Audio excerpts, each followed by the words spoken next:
I have covered so many scams on my channel for well over a decade now, and I'm not pulling your leg or exaggerating when I tell you that the one I'm about to go over I find to be the most ridiculous yet. Not in terms of how intricate or in-depth the scam is, it's not some galaxy brain supervillain scheme, it's your standard, classic pump and dump cryptocurrency hogwash. However, it was run by an online pastor and his wife, and they brought in over $3 million and personally pocketed over $1 million into their own little piggy bank. And basically, they led their followers to believe that God would make them extremely wealthy if they put their money into Index Coin, which was their cryptocurrency. I've mentioned this before, but I used to be extraordinarily religious. I actually got baptized twice because I was concerned the Lord might have missed my first baptism. You know, maybe he slept in and didn't get to see it, so I wanted to make sure to do it again just in case. I feel like I can say on good authority that this is just downright blasphemous. That is usually something attributed to the work of the devil, where you sell your soul to the devil in exchange for wealth. That's not something God would ever really say, like, hey, put money into crypto and I'll make sure that it 10x's to the moon. It's a good one, trust me. So the pastor and his wife are facing fraud charges for this, and he released a 9-minute response video. And I don't know how he was able to record that whole video without getting smited, because the shit he says in there is just diabolical. I'm not kidding. He says God told him to do this. He says that God was the puppet master behind all of it, instructed him to do this. Basically, he's just blaming the big man upstairs for this whole hoopla, fundamentally saying that the Lord forced him to scam Christians, like when you really boil it down. And that's only the tip of the iceberg. Mudahar just made a video going more in depth on the particulars of the scam itself, so if you want more information on exactly what happened in that regard, check out some Ordinary Gamers video on it. I'm here to focus on the absurdity of it and the response video that he released, because hooey, it is wacky. Someone by the name of Molly White gave us all a blessing of a nice, concise supercut that breaks down the 9-minute video into just the most important moments that he talks about. So that's what we're going to be watching as opposed to the whole thing. Caitlin and I are being charged in a civil charge from the Colorado Securities and Exchange Commission for basically selling millions of dollars worth of cryptocurrency that is deemed worthless by the state. And by everyone else in the world with eyes. So he's trying to cushion it a little bit, like it's a civil lawsuit for all of this, and it's deemed worthless by the state, but it is worthless, completely, by every possible definition ever. It is worthless. This was, from the get-go, it seems, designed to just make them a lot of money and fuck a lot of the followers in the ass. So there's a lot of people that lost a lot of money on this. And now they're looking at some repercussions, and this is his attempt to try and spin himself as kind of the victim here. Now, the reason that they're saying that it's worthless is because there is no exit for people who have bought. Do you know what we call that? A scam. Basically, people who bought in can't exit. Their money is now stuck there. But you know who could exit? The pastor and his wife. Oh, and they did. They made off like bandits with over $1.3 million. We launched an exchange, the exchange technology failed, things went downhill, and from that point forward, we've just been waiting on the Lord literally for a miracle. So the charges are that Caitlin and I pocketed $1.3 million, and I just want to come out and say that those charges are true. So there's been $1.3 million that's been taken out of, I think it was a total of $3.4 million. But out of that 1.3, $500,000 went to the IRS, and a few $100,000 went to a home remodel that the Lord told us to do. Yes, you heard that correctly. Go ahead and rewind it if you're still in disbelief. He said that a few $100,000 went to a home remodel that the Lord told them to do. What an insightful conversation that must have been with God. I had no idea God was so into interior design. Not many people get that privilege of being able to speak to him directly. I love to imagine that. Pastor Eli just hanging out one day and God gets him on the horn, rings him up, and he's like, hey, Eli, buddy, listen, your house is atrocious. Am I a joke to you? You worship me in a place that looks like this? It's embarrassing. It's revolting. Listen here. Allocate a few $100,000, upgrade this bitch ASAP, so that way you can start worshiping in style, because this is not what Christianity is about. You're living in a goddamn crack shack, and we've got to fix that ASAP, okay? All right, this is the Almighty signing out. Amen. Saddest part is, this strategy actually works. This is an extremely effective tactic used by a lot of really corrupt, evil pastors, most notably Kenneth Copeland. Kenneth Copeland has private jets, and when asked about it, he defends it by saying that God wants him to. There's also another pastor, I forgot his name, but he's a friend of Kenneth Copeland's. The two of them are like these demonic leeches that feed off of each other's wealth, and they both have private jets, and basically said that God needs them in a private jet because it brings them closer to him. And if I remember correctly, they were even quoted saying that they can't be caught in a tube with demons, so they need the privacy of the jet to be more spiritually attuned with God. That's how they justify this luxurious lifestyle they live, which of course runs counter to the actual lessons of Christianity, but for some reason they keep getting away with it. Even in this case, Pastor Eli is receiving a lot of support from the people that he has directly scammed and openly admitting to scamming. So how this whole thing started is the Lord told us in 21 to walk away from our marketing company, and he said, I'm going to do a new thing. And then he took us into this cryptocurrency. It was a different cryptocurrency other than index coin at the time. Well, that cryptocurrency turned out to be a scam. Oh my goodness, he's portraying the Lord as like a reckless investor here, a crypto bro. How many NFTs does God have, you think? How many Bored Apes does he own? Also, Pastor Eli and God must be like this. They must be tight because they are constantly talking, so much so that the Lord tries to pitch him on cryptocurrency. Like, hey, bud, brother, take a peek at this thing. Have you ever heard of cryptocurrency? It uses this holy technology called the blockchain. We should check this out. You should look into this a little bit, Eli. And then, like, the first coin that God leads him down the path of is a scam.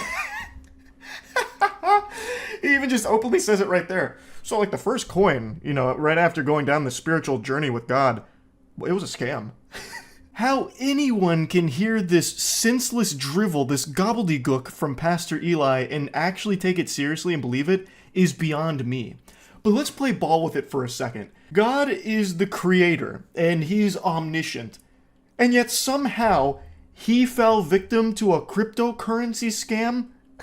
In his infinite wisdom and knowledge, even he was bested by the cryptocurrency menace.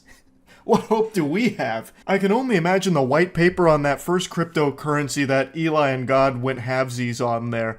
That must have been the most convincing thing ever, if it was enough to convince the Lord that it was real. And so the Lord says, give that to them, but also give them a 10x. And I'm like, well, where's this liquidity going to come from? And the Lord says, trust me.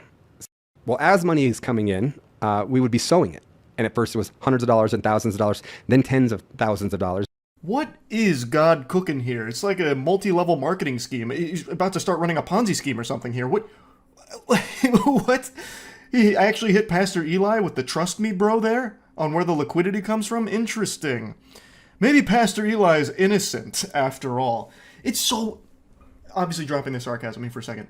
It is crazy to me that someone like Pastor Eli Regalado, or however you say his last name, is actually trying this right now, and that it's actually working. That's the saddest fucking part. I'm gonna skip ahead real quick here. I was going to save these screenshots till after I finish the response, but it just feels natural to put them in right now. Here's some of the responses that he's received from people in the community. What a crazy ride, Eli. I can't imagine what you guys are going through. Prayers going up. What about the crazy ride that all of the victims are going through with over $3 million stolen from them in this scam? Why are your prayers going to Eli, who made off with over $1 million here? Those prayers aren't even falling on deaf ears. Pastor Eli actively uses prayers as toilet paper to wipe his ass with. This guy took the prayers of hundreds of people that were praying for a miracle, a financial miracle, and completely trashed them. Someone said, standing with you, and then someone else said, unending support. Why? Why are you standing with him? He is openly admitting to a scam.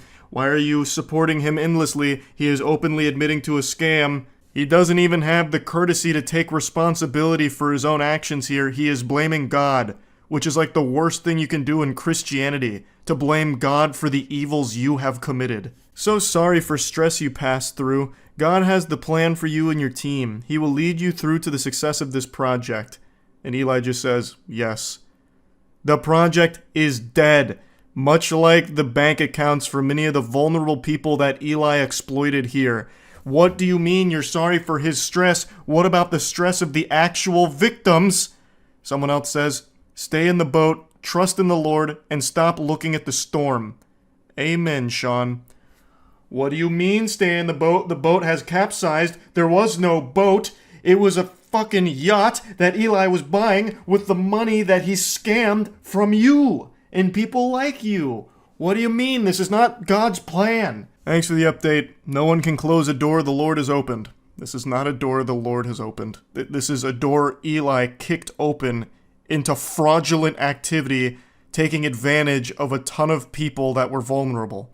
And Eli says, Isaiah 22:22, brother, thanks for standing and encouraging us through all of it. Of course, everybody is familiar with Isaiah 22:22. It's one of the most famous sermons. It's the excerpt that states, buy low, sell high. These are just a few examples of people still supporting him. It's just this perception that pastors are infallible and that if you don't support a pastor that might be sinful on you. It's not.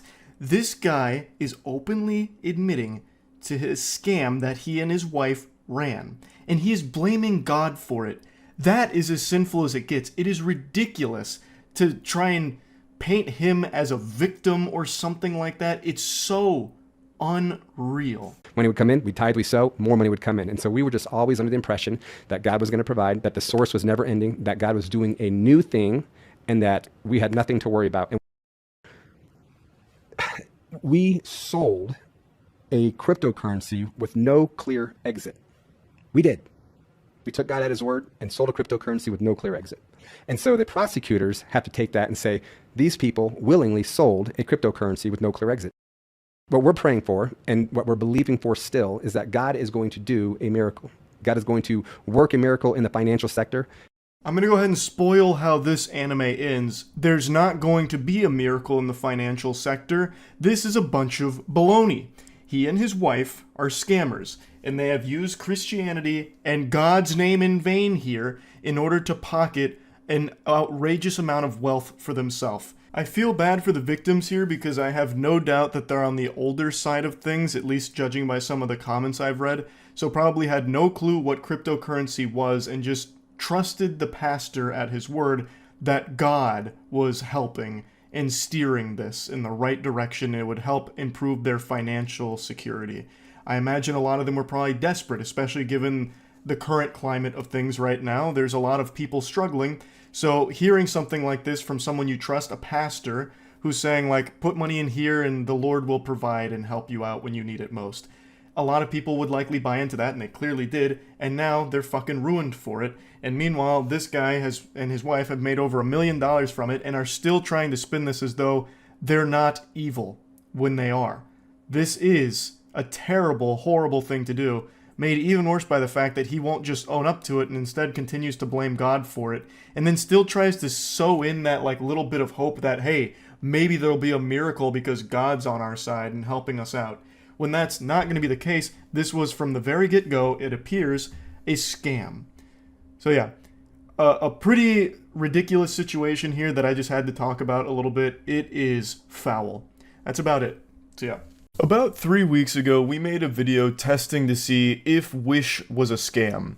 And the results were surprising. The answer was no. We got everything we ordered and the quality was about what you'd expect for the price you paid. The video was a lot of fun, and a lot of the items we ordered we actually use. In fact, a lot of the clothes and fake jewelry I wear going out to bars and clubs pretty often, so it was very productive. I was very satisfied with our Wish purchases.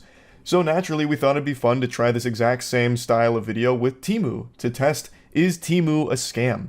Temu's really blown up in popularity thanks to the Super Bowl advertisements as well as every content creator online just pumping it out the wazoo with all of their sponsorships. So with oodles of people shopping like billionaires, we decided to test, is Temu a scam? And hang on to your hats, sailors, because I'm going to spoil the surprise. For us, the answer was a resounding yes. Let me explain what happened and why this video is already so different from the Wish one. We did everything the exact same. We spent a few $1,000s going through Temu's catalog, ordering like really wacky, interesting, fun products, and after placing the order, we received a call from a Temu representative to ensure that this was legitimate purchases, which I actually thought was pretty reassuring that they had some kind of fraud protection in there to make sure it was like a stolen credit card and someone went there buying fucking Bart Simpson chains and, angle saws, nail guns, and whatever else we were buying. And that was cool. We confirmed that, yes, this is all real. We made these purchases and we look forward to getting them shipped out. The representative said, all right, great. That's fantastic. Yeehaw. We'll go ahead and push this through now and you'll get your items within the next week or two. And then immediately upon hanging up, they canceled the order. So then just like the Dragon Balls after making a wish, all the items once again scattered across all of Temu's service, and we'd have to go back through and find them, which is a massive headache because it was like hundreds of items, and it was truly just devastating to have the Grinch steal Christmas like this for no reason. Like, we confirmed it was all real and authentic, and then they still canceled it and sent all the shit away. So we never got any of the products, and even when we considered going through and reordering them, it seemed like we would face this problem again, so we just didn't think it was worth it. But I wanted to at least show you the footage from Temu's catalog, because it is so fucking weird, the things they offer. So while we may have gotten scammed by Temu, I still think it was kind of a fun experience just seeing all this outlandish nonsense they have there. Now, one thing that I do want to praise here for not being a scam is Gamersups. Gamersups is the best beverage the world has ever seen. Just the perfect energy drink on the market, but they do also have caffeine-free options as well if you'd prefer like a hydration formula. My two favorite flavors are Titty Milk and Lean. I've been preaching the gospel of Titty Milk for quite some time, but Lean's starting to squeak out there now as well. I've been drinking a lot of Lean and it is fire. So I highly recommend checking out Gamersups. You can go to gamersups.gg or click the link in the description below and use code MOIST for a lot of percentage off your order. Charles, take us in. Hey, so we're going to be going through Wish, looking for some... Nope, we're not. Nope, that's not what we're doing. We're looking through Temu, which is a version of Wish. Yeah. The Super Bowl version Wish of Wish. with a different name. Yeah, and looking for some great treasures again to see the quality at an affordable price. All right, I've got the first item. Otherwise, I'm going to forget. You just want a bowling I ball. want a new bowling ball, and I hope Temu can provide. Wow, Okay. this is fucking terrible. It's all children's playset bowling balls and bowling pins. No, let me tell you, it doesn't look like they have. They don't have bowling shoes either. How are you supposed to shop like a billionaire if they don't have bowling essentials? That's Maybe so billionaires don't bowl. true. Don't be Wait. ridiculous. Do they have bowling in China? Yes. I Shit. was doing a lot of research on bowling in other countries. He was looking up other techniques. Yeah, here. Nobody ever carries a 12 and a half. Do you want the blood red or the black? I feel like you were gonna get red. Are you? what do you I'll want? get a different pair of shoes. All right, I'll go red then. That is a really interesting. It's like when Spider-Man gets taken over by the symbiote. You're not wrong. Also, there's only one left, Yeah, get it? and it's almost sold out because it's in 724 people's carts. There's no shot. Yeah, that's just made up numbers. Go back to 5-star rated. All right. These are their heavy hitters. I want to see what they're known for. Let's do some 5 stars and let's do some 1 stars. That's Yeah. a great So there's idea. a tactical vest for your cat. Oh, anti-cutting. Yes. Level 5. Level 5 anti-cutting. So All right, what size do you want? give me a small and you get a large. Well, actually, Alright. no. We'll just get a different cut-proof. Okay, so glove. get you a small. Give me a small. Oh no, it's graphics player. Everyone knows graphics Oh. player. Yeah, that's a trusted brand. It's almost sold out too. It's $44 for the HD 6750. Do you want it? Yeah, get it. All right. I don't know how we're gonna test it. Well, we'll brick one of our computers. And you'll have all of our information that was on that computer. Yeah, that's Yeah, great. it's Wait, probably just a Bitcoin miner. these are the best sellers. Do you want to get the extra lead Stanleys though? From I was Temu? about to say I don't trust that at all. It's a $7 Stanley. We'll get it in Moon Mist. How about that? Yeah, let's get some more jewelry. got Let's such get good iced ones out. last We need- time. Yeah, we need iced out. Wait, these are fucking fire. That looks like a Richard Mille watch That for one- $28. This one looks out of clock stoppers. That really goes. This is. What a crazy throwback. Do you want a goblet? Yeah, I'm grabbing us Yep, a goblet. that's $4. I don't trust a single thing you can drink out of from this website. Neither do I, but that's half the fun. The arsenic. Yep. Look at This. Could you give me that? the mini focus. Yeah. This is just a scam. It is actually The just a whole scam. site is just. What is that? This is awesome. Oh, it comes in a set. Wait, that's exactly what we bought in blue. Is it? The watch, I think, from Wish. Just fucking get it. No, this. It comes with chains and bracelets. Aaron will love this one. I didn't even add that to the cart. Oh. What just snuck in there? No, it just suggested it. So it's This a is cool. knockoff golden rainbow Rolex. You're gonna like this one, Aaron. That's gonna be a really cool watch Oh, for yeah. going out. Why Let's go. spend $350,000 when you can get it for $29? I thought a second Bart Simpson chain snuck in there for a second. Oh, that's- we could be so lucky. Here, I'll look at Bart Simpson, see what we find. One piece, cool smoking gorilla chimpanzee animal canvas. This is over the fireplace at Aaron's Get house. it. Just get Right. it. Can I see it? No, get it and don't show it to us. So I want to see it when we get it. No. There's a chance he owns it already. I own like 3 smoking gorilla paints. Okay, show him. I highly doubt you own this one. Oh, Damn. it's similar. Yeah, that's special edition.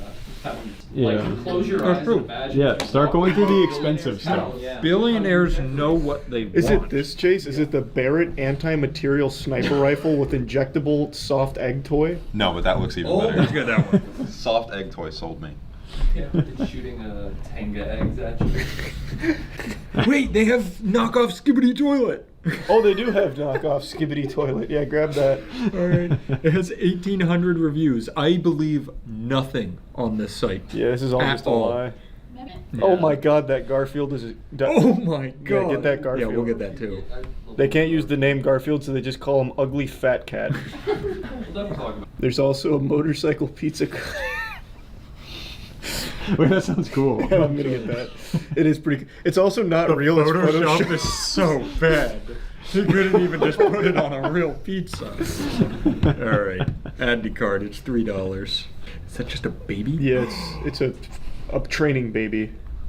That looks incredibly realistic. I know when it gets here, it'll look nothing like Yeah. this, but for now, just for you guys to that's know pretty what we just cool. bought. Oh, I hate that. That's I hate That is just a picture of a baby. There's Can no we way that's buy- real. Just type in like.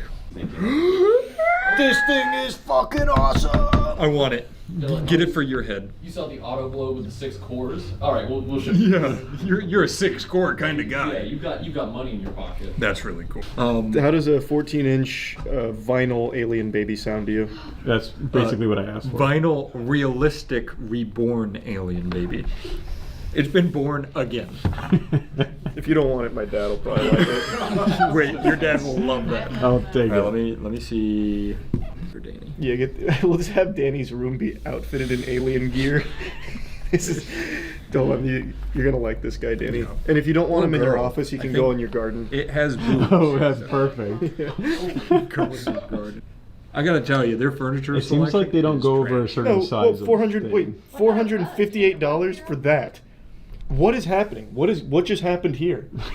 Is this like a real item? I don't know, but why? So everything else is like $1, and then there's this one single chair for $458. Well, look at the chair. It's pretty cool. It also is the low. Everything else has essentially been 5 stars. This is 3.5 stars. Maybe Get that's that. the only real Get item. I was gonna say, Yeah, get it. the lowest item on there. That's accidentally like a Wayfair listing on there. That's awesome. Oh wow! They start at 1XL, so That's perfect. yeah, that's what we need. Baggy's back in. That's in style now. Holy shit! That's so cool. incredible. And look, Fucking try on the pants. it's so poorly photoshopped. It's unreal. I don't believe they've made a single one of these. They've made the Photoshop picture, and when we buy it, they're gonna be like, "How the fuck do we do this?" They were like, oh, they got 2 legs, put 2 faces. Wait! A BBL? A BBL! You can just buy a BBL. Wait, what? So that's style B. That's style C. I liked B more. I B's think. looking more rotund. I think we go style. Oh, style B is sold out. You want to go A? Yeah, all we can do is style A. You're sold out of BBLs.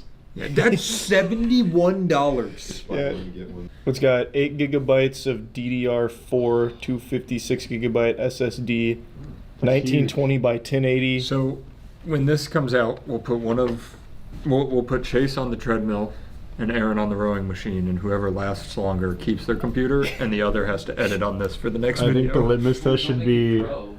if the computer is good enough is if it can run Sony Vegas. Oh, that's good. Yeah. Actually, this is great. This video will be edited on that laptop. On the BMAX. We should get like Crisis 2 and shit like that, and just start running like benchmarking games, like Doom Eternal and shit.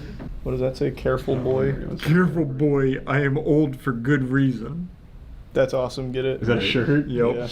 And it's got a skeleton on it. Wait, what is that? I want to pause for a second. I'm sorry. A breathable urinal. It's a wearable toilet. Oh, you gotta get that. Yeah. Oh, that's so cool. Ideal for bedridden Oh, people. you have to get that. Which one of us is gonna piss in it to test it, though? It sounds like Matt. Oh, they're sold out. It's provided by the company Be Better. Do you want it? Yeah, I get it. Okay. So this is... My toilet's coming. We'll take a page out of the Cold Ones playbook, and we'll start a Patreon where you can watch us piss in urinal shorts. Ear piercing gun? Would you like to pierce? You have Nope. a tattoo gun, and you can get this tattoo. Oh. Why'd you say us?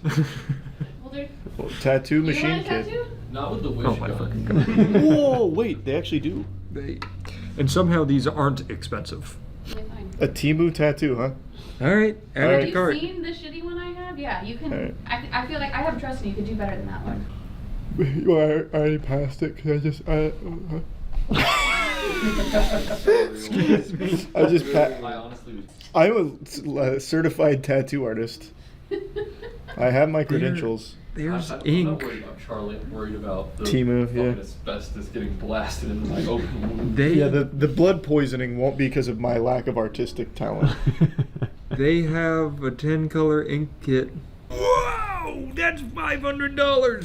These are good deals. That's a battery-powered, like, Jaws of Life. They also have a glue Alright, gun. start the video over. We're finding Oh, the mini good stuff now. chainsaw! Ow! We can take it to the table and see if it cuts through.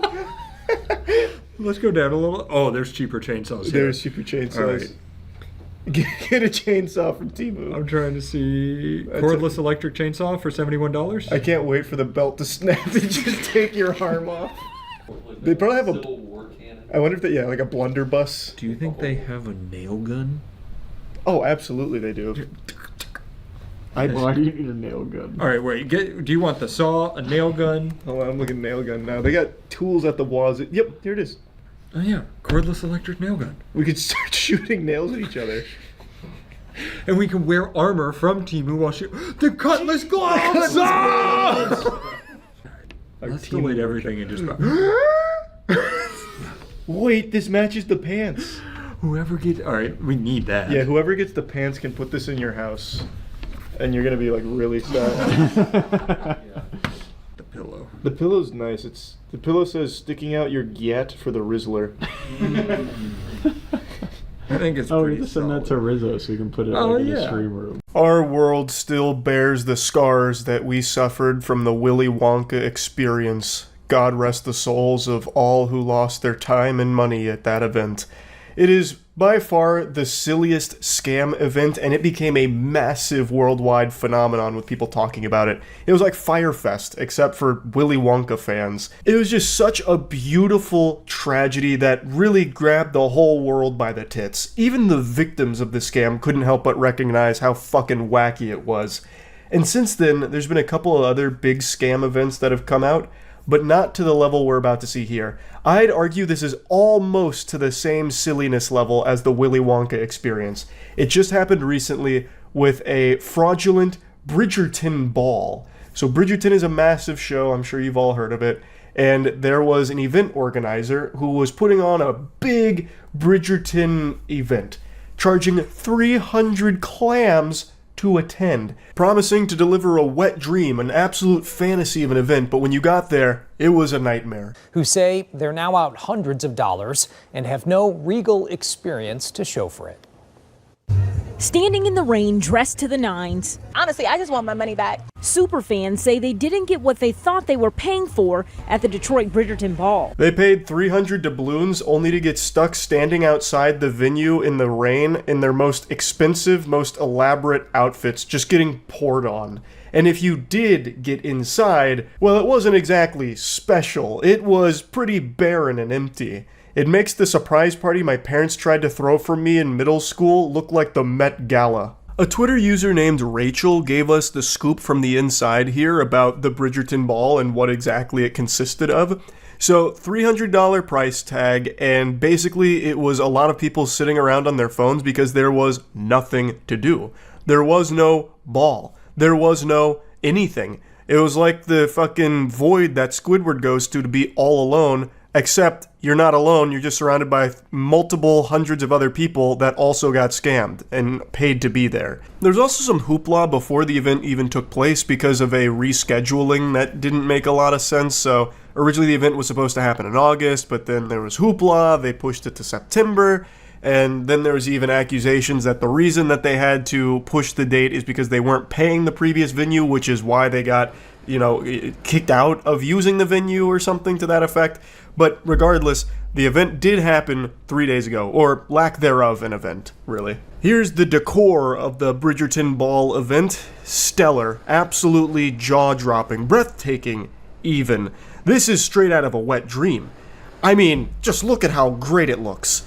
So, as you can see, it wasn't exactly the best put-together venue. That looks like something you'd see set up at the state fair for photos, not a $300 Bridgerton Ball event. And I think the Twitter user really hit the nail on the head. I have a game theory here. I think the organizers got all of this money from all of these attendees, and they were just extremely happy. And then as it came closer to the date, they realized, oh, we can't just take their money. We're going to go to jail for that. That's illegal. We have to put on some kind of event. So they panicked and then went to Party City, grabbed this furniture, and just set it down haphazardly there. It really feels like this whole event was put on like the actual day before. And even less, perhaps. Like maybe a few hours before people got there, they had like a couple of friends and family scrambling to get like some chairs and, hire someone to play the violin. Because one of the advertisements was like live music. Well, here's the live music. A single violin player, like probably playing the saddest song you've ever heard too. Like that must feel awful. You get hired for a gig and it turns out to be this. That's gotta feel like shit. So you just sit there forced to play for people that are miserable after having been scammed, after having been stood out in the rain for God knows how long, and you have to sit there as the only source of sound in the venue, aside from like tears from people who realized how much money they just wasted. But don't worry, the event wasn't without entertainment. The organizers hired a stripper for some reason. They hired one stripper for the Bridgerton Ball.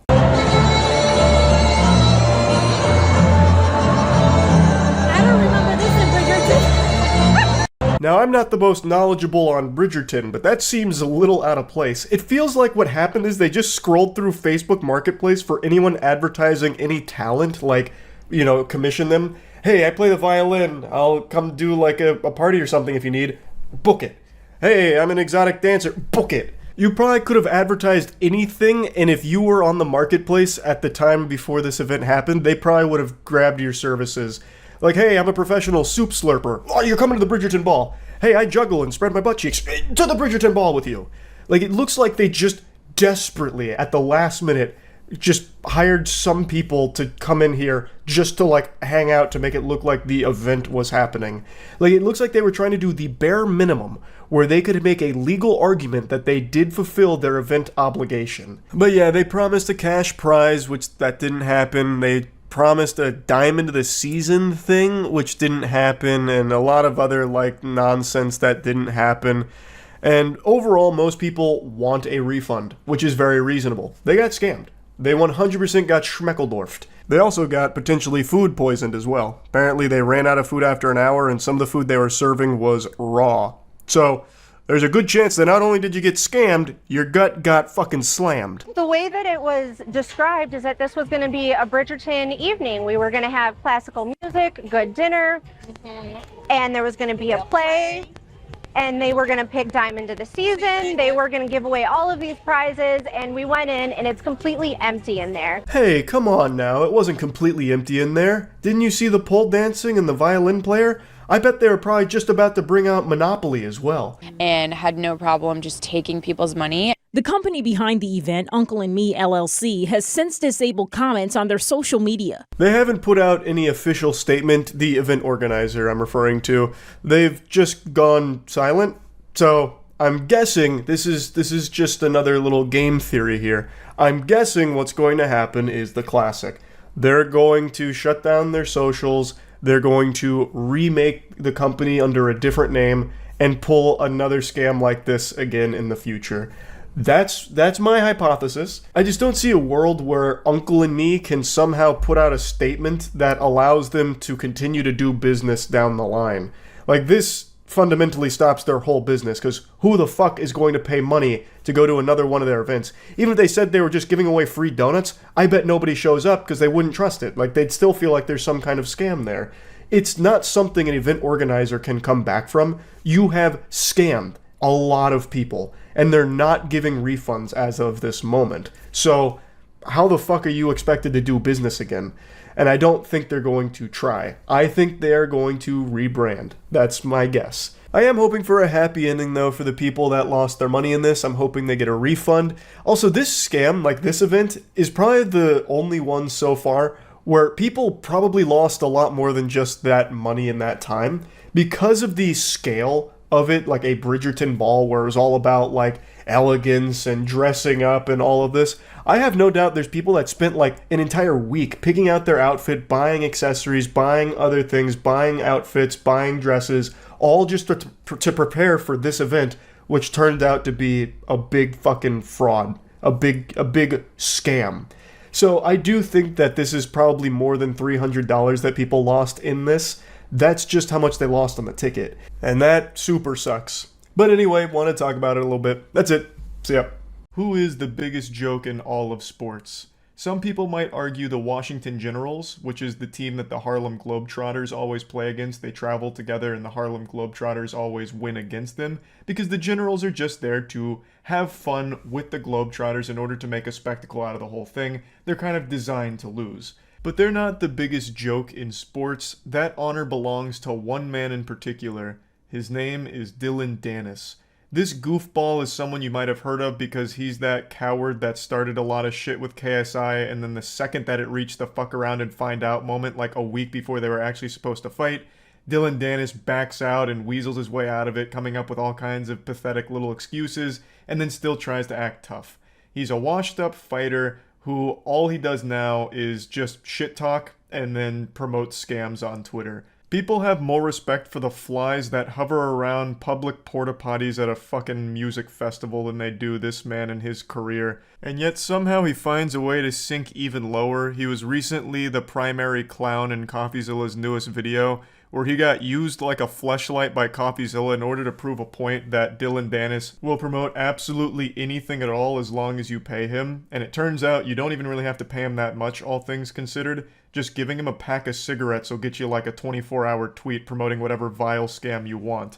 Like, it's actually pretty wild. So CoffeeZilla's video exposes at least 20 scams that he's done in his past, as well as convincing him to do yet another one. You know, hop back in the saddle, get ready for the rodeo, and engage in another scam tweet that CoffeeZilla cooked up with a completely fake crypto project.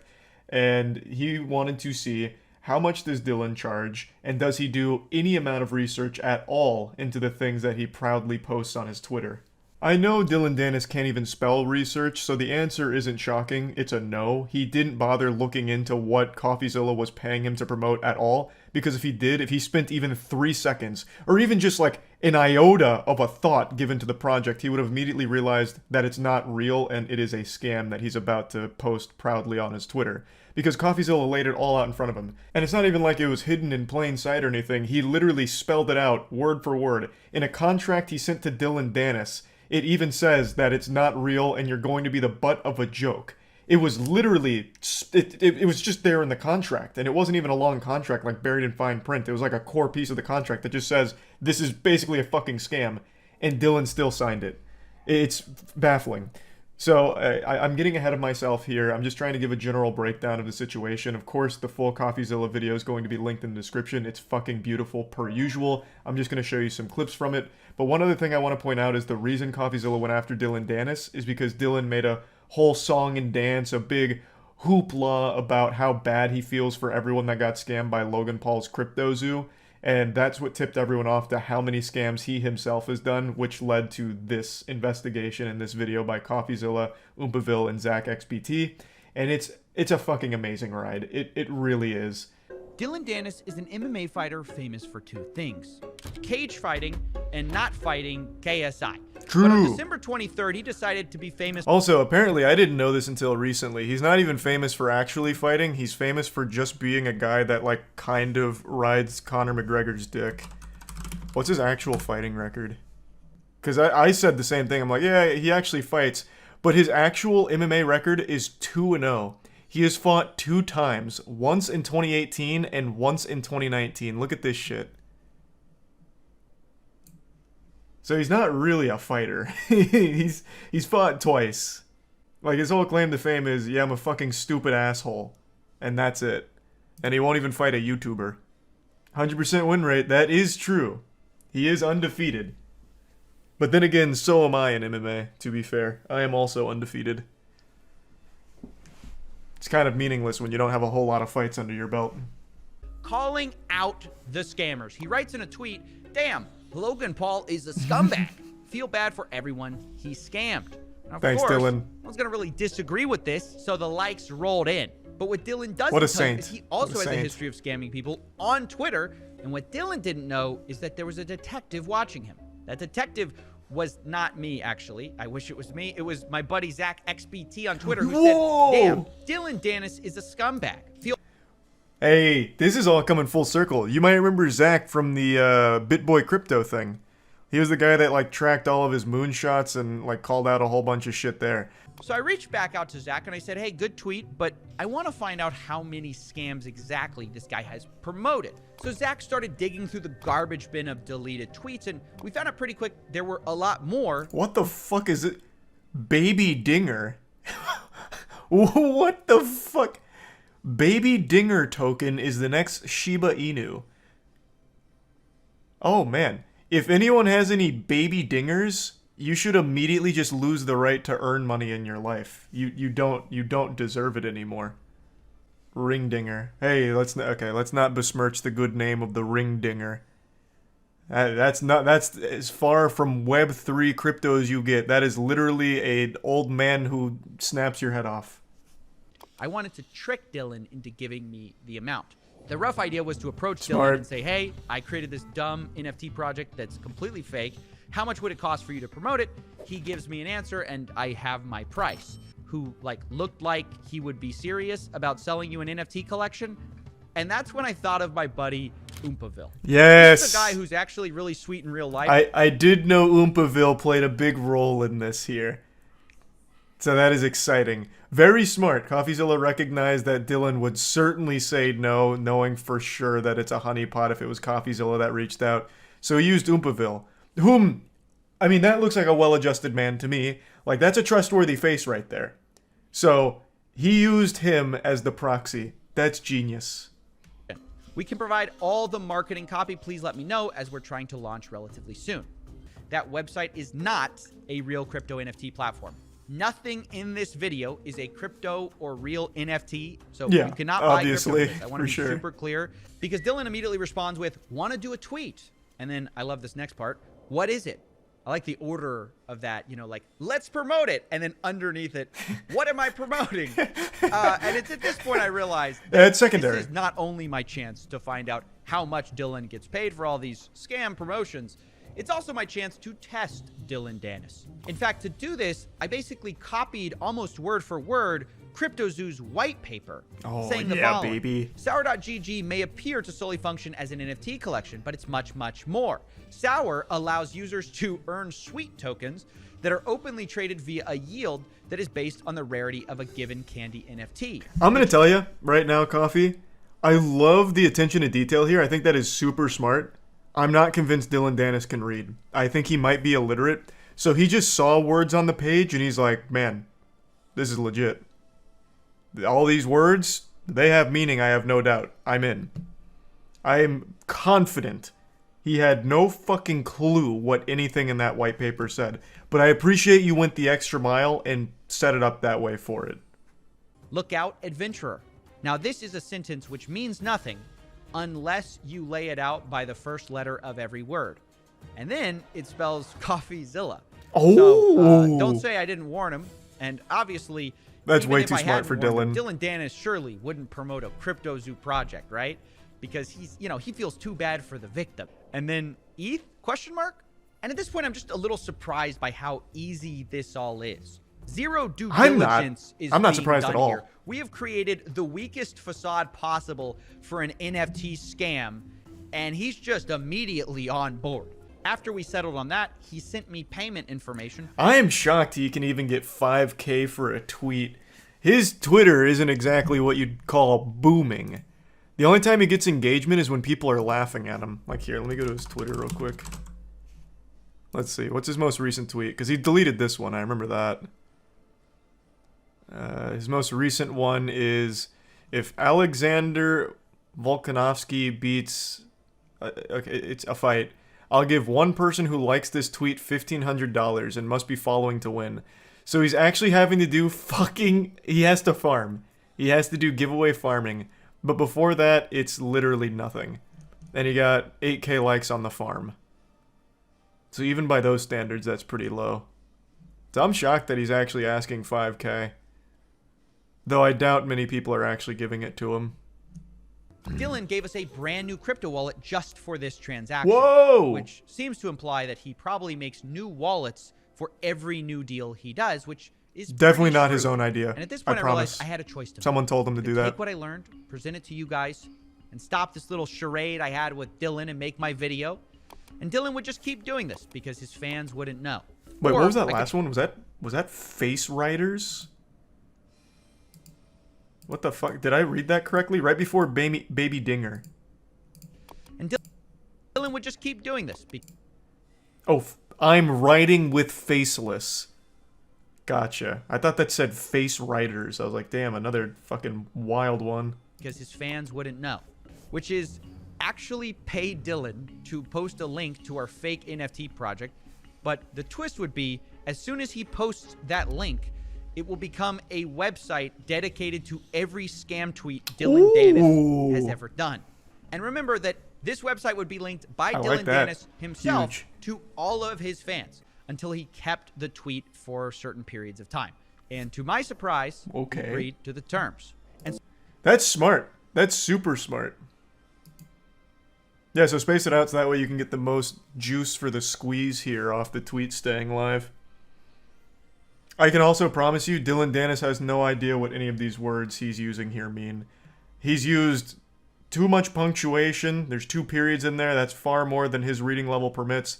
He's got percentage sign in there, some underlines, parentheses. Dylan Dennis tapped out once he saw payment structure. He's like, all right, payment. I know that one. Okay, whatever else. Website, which is just a website with all his previous transgressions. Now, I did talk to some I want to read that one. What was that? I'm bullish on what? These all have the worst names. I'm bullish on Rock Smart Chain. Rocket Raccoon. Hype. from ZachXBT. He found over 20 projects that Dylan promoted and then tried deleting, where many of them were rug pulls and scams. It was at this point is I drew up a contract for Dylan to sign before this whole thing goes live. He didn't read it. And in it, I lay the whole thing out. And this is what I meant by headwinds. This is where he probably will catch us, because in black and white, I lay out our whole scheme right in front of him. So it literally says, like, you're going to be the butt of the joke. It says people aren't doing due diligence. Oh, it says that we're going to be switching the website to show his prior promotions. So we lay out the whole thing there. Oh, and no. what we're really banking on is he's not going to read any of this. He's just going to see money and just sign it, which is the whole 100%. point of this entire He thing. can't So read I it. think it fits. Sending it. All right. And then I'm sending the drive link. I mean, we've sent the contract now. We're just waiting. We're literally waiting. He's going to instantly respond with the sign. It's gonna be less than 2 minutes. Oh, I agree, bro. I agree. It was 3 minutes. I was so fucking close. I was so close. Idiot. That's right, ladies and gentlemen. He agreed. I was so and close. You might notice that we weren't actually able to use DocuSign and get his signature because it was experiencing outages at the moment, the actual website. But we were able to just have him do a written agreement in DMs that he agreed to our terms. And although That is real, by the way. If you get in writing something like that, that is actually an enforceable thing. It's not as strong as like a full signature, but that is like actually enforceable. So, what a fucking moron. Holy shit. go ahead and tweet. Just refreshing now, I guess. See what he says. Run There's it. been so much work that goes into this. You guys didn't see this off camera. Dylan starts talking about where's your community. So we have to whip up this community from nowhere. Oh, Our fuck. community doesn't exist. We had to create a Twitter profile. We had to buy a bunch of botted followers. An hour ago, it didn't exist. I don't think I've ever been so excited about something in my life. Nice. Dude. What was the total spend on this, I imagine? He tweeted it. Huge. I can't believe he did it. He actually did it. He just tweeted it. What an idiot. What? I can't believe it. What can I say? So I knew this tidbit of information real quick before he points it out. The actual tweet just has the word scam in it. Sour NFT candies are moonbound. Scam. Believe It's it. so adorable. What can I say? He They couldn't have promoted made it a any more tweet clear. which literally spells out in first letters the word scam. Yep. I hope this is Oh man, Dylan. Now he's ducking CoffeeZilla and Oompaville's attempt to communicate just like he ducked KSI's fight. God damn. It's all he knows. Yeah, he'll never mention this, unfortunately. That's his modus operandi. He just is a fucking perpetual loser, I guess. Oh, I did see that. There was a lot of brain rot takes about how what CoffeeZilla did is actual entrapment. And I'm pretty sure those people are just as CTE riddled as Dylan Dennis to think that what CoffeeZilla did is anything even remotely associated with entrapment. It's not even close. CoffeeZilla did everything possible to let Dylan know what was going on. He even put in the fucking contract he agreed to that it is literally him just being a joke. It's not real. He laid out everything, and he still agreed to it. That couldn't be further from entrapment.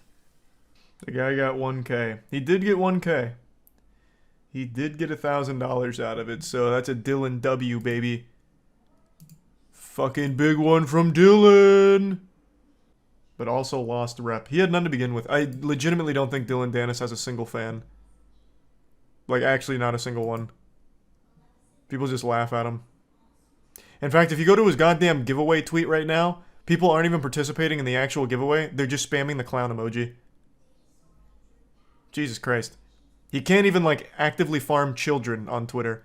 He doesn't have fans.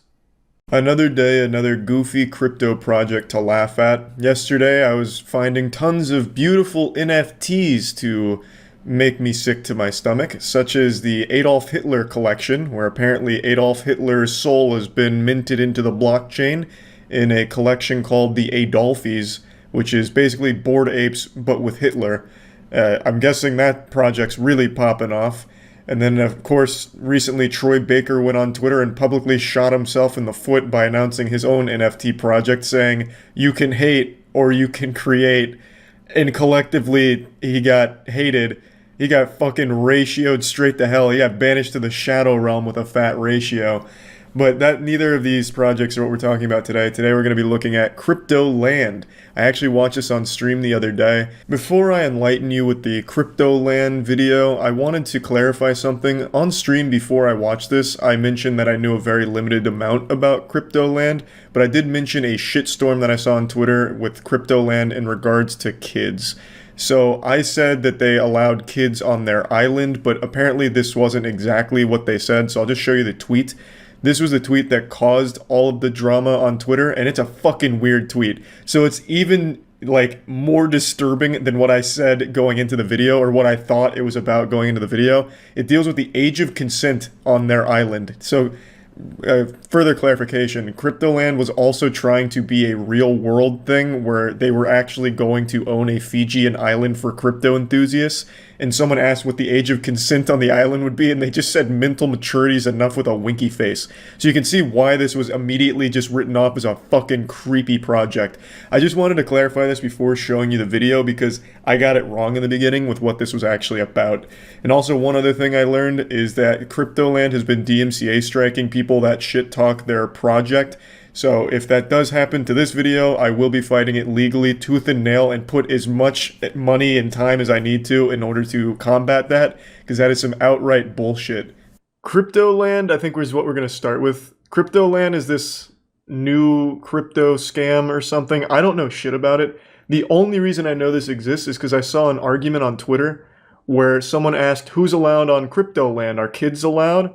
And they said anyone's allowed of mental maturity or something. So then everyone started calling Cryptoland Epstein Island.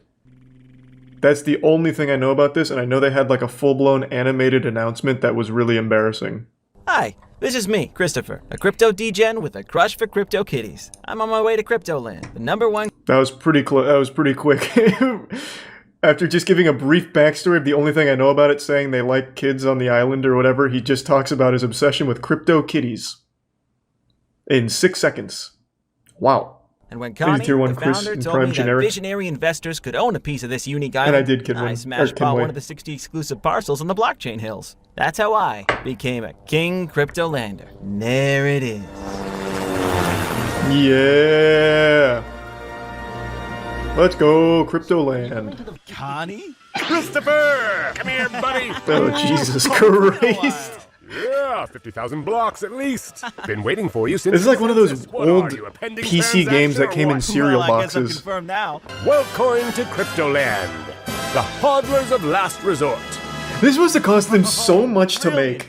All the other King Cryptolanders have been arriving from all corners of the world. When we get to the blockchain... Oh, that's another thing. Also, one more thing I kind of know about this going into it. Apparently this wanted to be more, or wants to be more than crypto. It wants a physical island that you can go visit, which is why people got really bothered by them saying, like, as long as you're mentally mature, any age is welcome. Because that's like a weird thing to say. And, like, welcome onto your island of crypto, bros. So I think this whole thing is about, like, a real place in the real world that is also tied to the blockchain or something. Again, I only know a very limited amount from the Twitter arguments I was reading. Reddit Island 3.0, pretty much. Not your keys, not your bitcoins. Seriously? Your keys, your Bitcoin. Not your keys, not your Bitcoin. Wow. Where do you come up with these crazy ideas? You goofball. I'm not gonna tell you where. Sir? God, this is embarrassing. ready. Holy shit. What? To the room, not the moon. Entering the blockchain hills. Hey, what's that? The Vladimir Club. No, this is a real project. This is an actual project. Cryptoland is a real thing. Like, they have their own white paper and everything. A glimpse into the future we all deserve. Yeah, I guess that's one way of saying it. Oh, here. I guess this is a better explanation than I provided. It's a project headed by cryptocurrency enthusiasts to purchase an existing Fijian island and develop it into a haven for fellow cryptocurrency enthusiasts. Oh my god. In this video, guys, I'm buying a real piece of land in crypto paradise on Fiji. Shameless. Fucking shameless. Yeah, there's no dislikes though, so it must be good. Is it real though? No, man, it's a fucking scam. What do you mean, is it real? Here, I'll just keep letting the announcement play. Whoops. Oh my, wow! Damn, this place looks sick. Dope for vacations, but now Yo, Bored Apes. Folks approached me saying, Connie, we need somewhere where we can be programming surrounded by palm trees and views to open sea. They were sick of working This is a great mascot. He's like Why a do that Clippy when they can work from paradise? crypto. So we built it. Come on in. But all he can do is like People are picking up their passes vomit for the event. memes. Hey, he's having so much Just wait fun. until you see what's next. Yeah. The Crypto Restaurant. You're gonna love this, Christopher. Oh, I get to eat NFTs. Well, we don't have any real food, but we do have receipts of food. No, please, go ahead. I'm not a fan of forks, you know? Oy, oy, oy, oy, oy. Classic. Thanks. Enjoy your meal. Jesus See you around. Christ.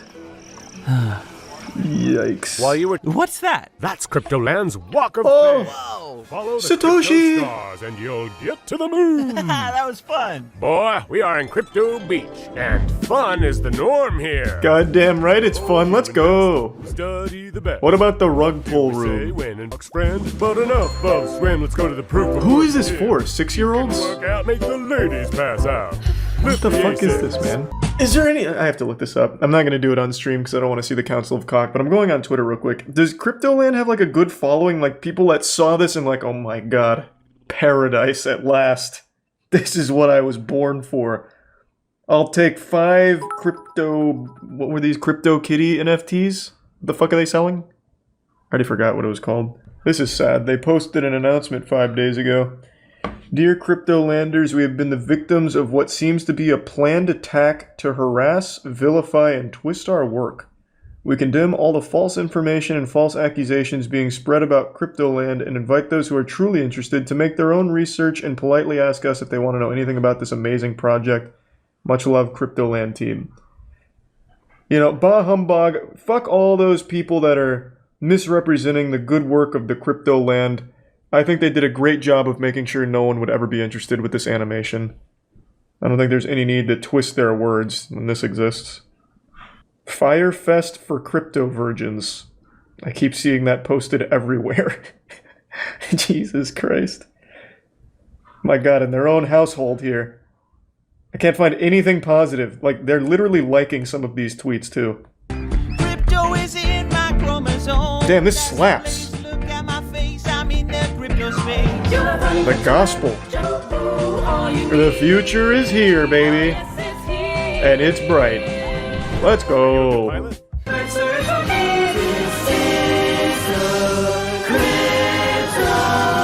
Alright, I'm coming to Cryptoland, baby. That looks amazing. That looks good. I'm exhausted. I come from New York City, New York. Oh my god, even Crazy Frog's here? He's been minted into the blockchain? That's actually just gonna get me DMCA'd. See you all there. Hey, see you on Cryptoland. Alright, that looked awesome. The land of DMCA strikes and cease and desist letters. They have resorted to legal threats and DMCA strikes and misrepresenting information, is that right? Because they are doing the good old DMCA and sending legal threats to people. Are they? So good luck with that one, by the way, guys. But either way, let's start looking into some of this stuff. The tweet about age of consent, right? Somebody tweeted at them and said, "What's the age of consent on Cryptoland?" And their Twitter account responded with this: "Mental maturity should be more than enough." Winky face. Yeah, that's what I was talking about. Yeah, this stirred up quite the shitstorm. Like just a normal question. You know? And such a normal answer. It's weird that people have been besmirching the good name of Cryptoland. Yeah, I mean, maybe this is where EDP's hanging out now. Like, he works there. I couldn't tell you. Yeah, this is a very fucking weird response. And especially the winky face at the end. I know that this is going to sound ridiculous because this wouldn't hold up in a court of law. Yeah, but you're going to bring up the winky face. The winky face is weird. Public opinion. Why is there a winky face in there? So this is when they started sending out cease and desist letters. It looks like the cease and desists are going well. Lol, 36k likes. Nice. The Cryptoland legal team. I promise you no such thing has ever existed in any crypto project ever. The legal team is, that's Voldemort's name. There's no such thing as legality when it comes to fucking crypto NFT teams. No shot. It specifically states you can use this. It's free. Anybody can use this. Oh, so they just this, used free assets. But there is a condition, and the condition is looked like so much hard work. Credit me. So they stole a bunch of from corporate assets entities and giving it back to the people. But of course, not when it suits us. Not when the corporate. Oh, so it actually did go through on YouTube. I think that's one of the most laughable parts about YouTube is that something like Cryptoland can still take down a video, like from just some person. That's pretty wild. This is a video that's showing every single one of their things is from somebody else on Instagram. So they stole everything, and it's a terrible project to begin with. Nice. Well, I'm all caught up. That animation was pretty fucking lit, though. That shit really kind of went in. Do we have any Cryptolanders in chat? Will I be seeing any of you guys on the island? Yeah, I talked about this a couple days ago. So when I watched the Speed stream, I got to see most of it as it unfolded. It was so wild. So Speed recently did an entire stream dedicated to shilling a crypto called Paradox Metaverse. It's embarrassing. The whole stream was a disaster. So it started with a PS5 giveaway. So you see all the PS5s behind him, and the whole thing with the giveaway is, give it to the chat. Thanks for supporting Paradox Metaverse to the moon. And Speed would take out a sledgehammer and break the PS5s, which I think is terrible. I think it's a fat L.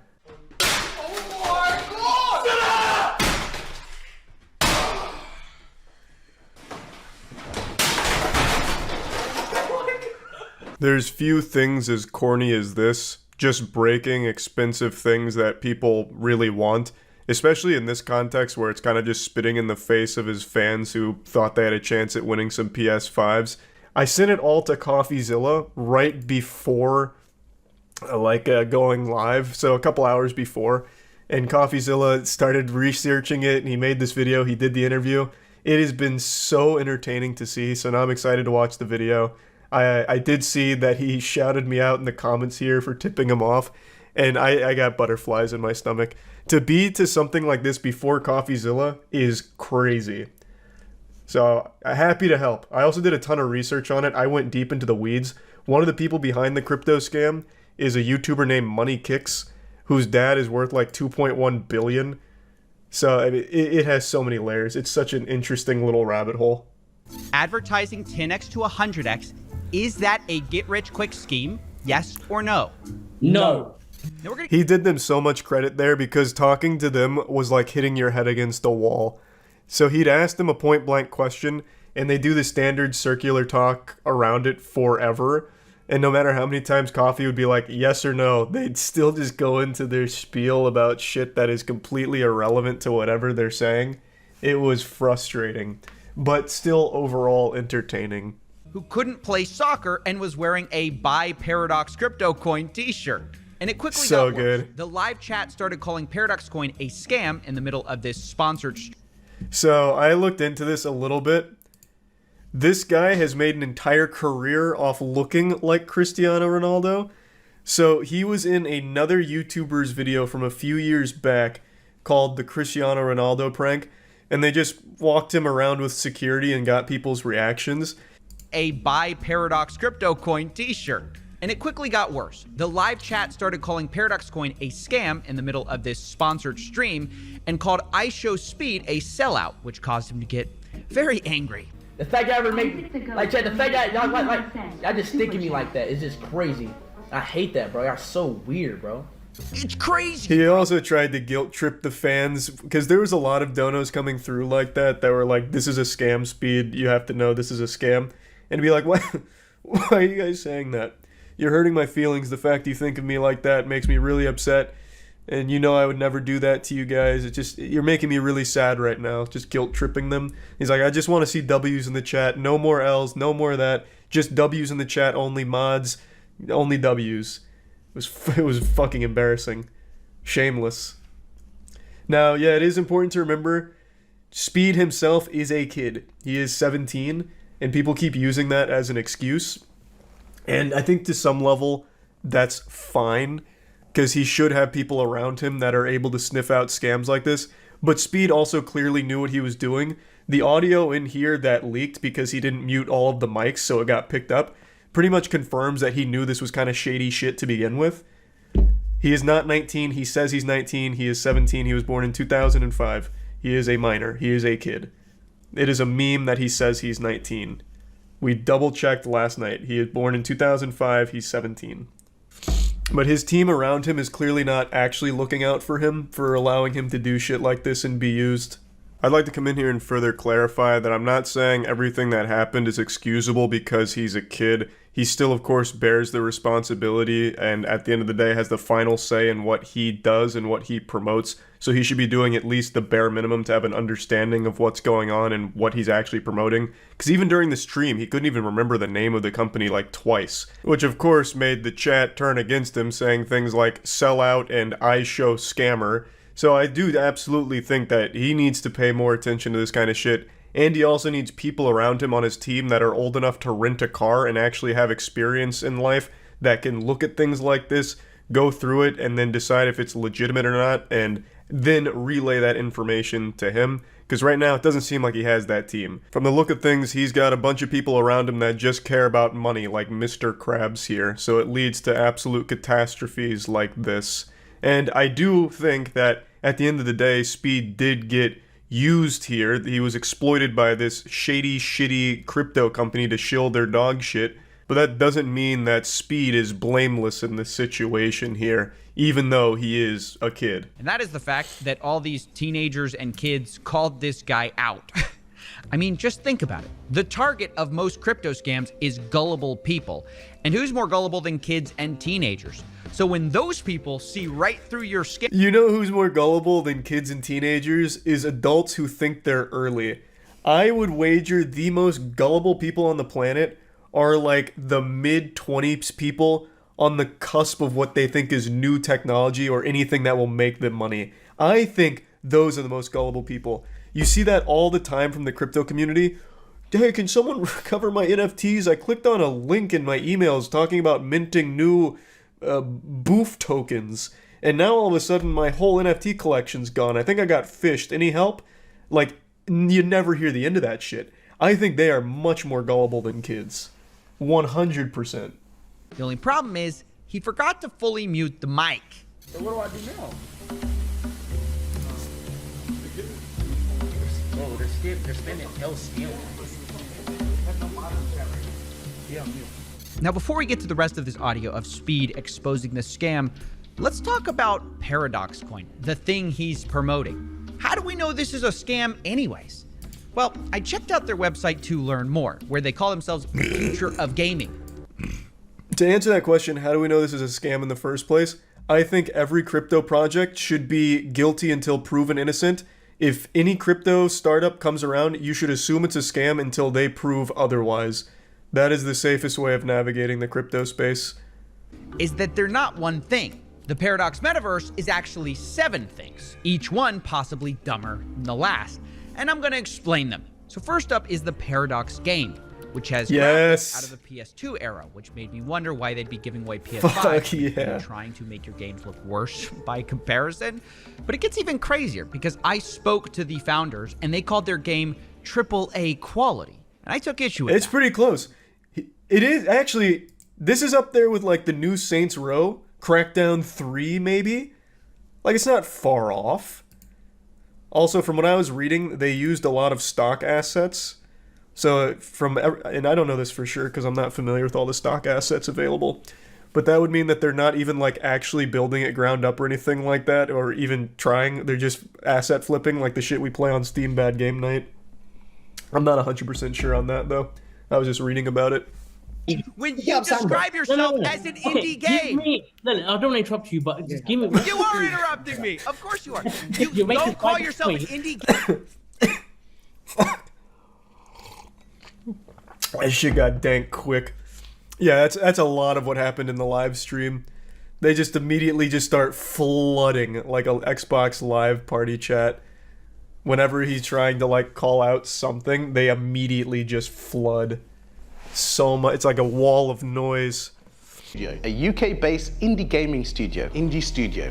So yeah, I'm not buying this AAA. Comments are turned off on that video, by the way. Nothing shows confidence in a project quite like turning off the feedback on the announcement in the trailer. And once you do that, you have to wait 24 hours before starting another mission. I guess if you do that full time, they estimate you make $500 a week based on 4 hours a day of playing. Wait, I thought... God, I love that. So the whole thing tries to prey on people like play to earn is the term. So you play our game and you earn money. So like, yeah, you'll come in, you'll, you know, invest or whatever, but you're earning money through playing this game and doing our missions with our paracoins. But it's all just worthless nonsense dog shit. It's not real. Playing. Wait, you can rent out your avatar to someone else for paracoins and passive income. Okay, so now you have paracoins, right? What are you gonna do with them? Well, you can sell them, but why sell them when you can lock them up and stake them for, get this, even more paracoins? If you do this, your paracoins turn into P-Save, which then you lock up for a period. Sorry. The longer you lock up your money, the more you earn in a process they call delay and get paid. Sure, I guess. Fuck? Now, if you want to understand how this entire staking process works, their flowchart. That's a head scratcher. Even more confused. Here it is, and instead of explaining it, I'm going to label all of this Ponzi nonsense. This. Well, let's not write it off too quickly. Let me take a peek here at the old flowchart. Staking process. Para used for P-Save. Para distributed. Para used in purchase for the staking protocol. Staking pool, which goes into the initial stake withdrawing from pool and getting rewarded with para coins. And now your stake is complete. Easy. But now staking pool and the funds dip below 50. A conditional mint comes in. And then, what the fuck? It's all simple, honestly. There's 7 more. So if you're not a gamer, they also give you other schemes you can get involved in. For example, there's the Paradox DAO, where you can stake PDAO coins to earn up to 10% a year in returns. And if that's not your thing, you can try the Paradox Pad, where they promise so many options to 100x multiples if you invest. Okay. They made a bet here with CoffeeZilla, where they said they would change their name to CoffeeZilla if Paradox Meta didn't open to 20 to 30 bucks, and it opened to 10 cents. Here.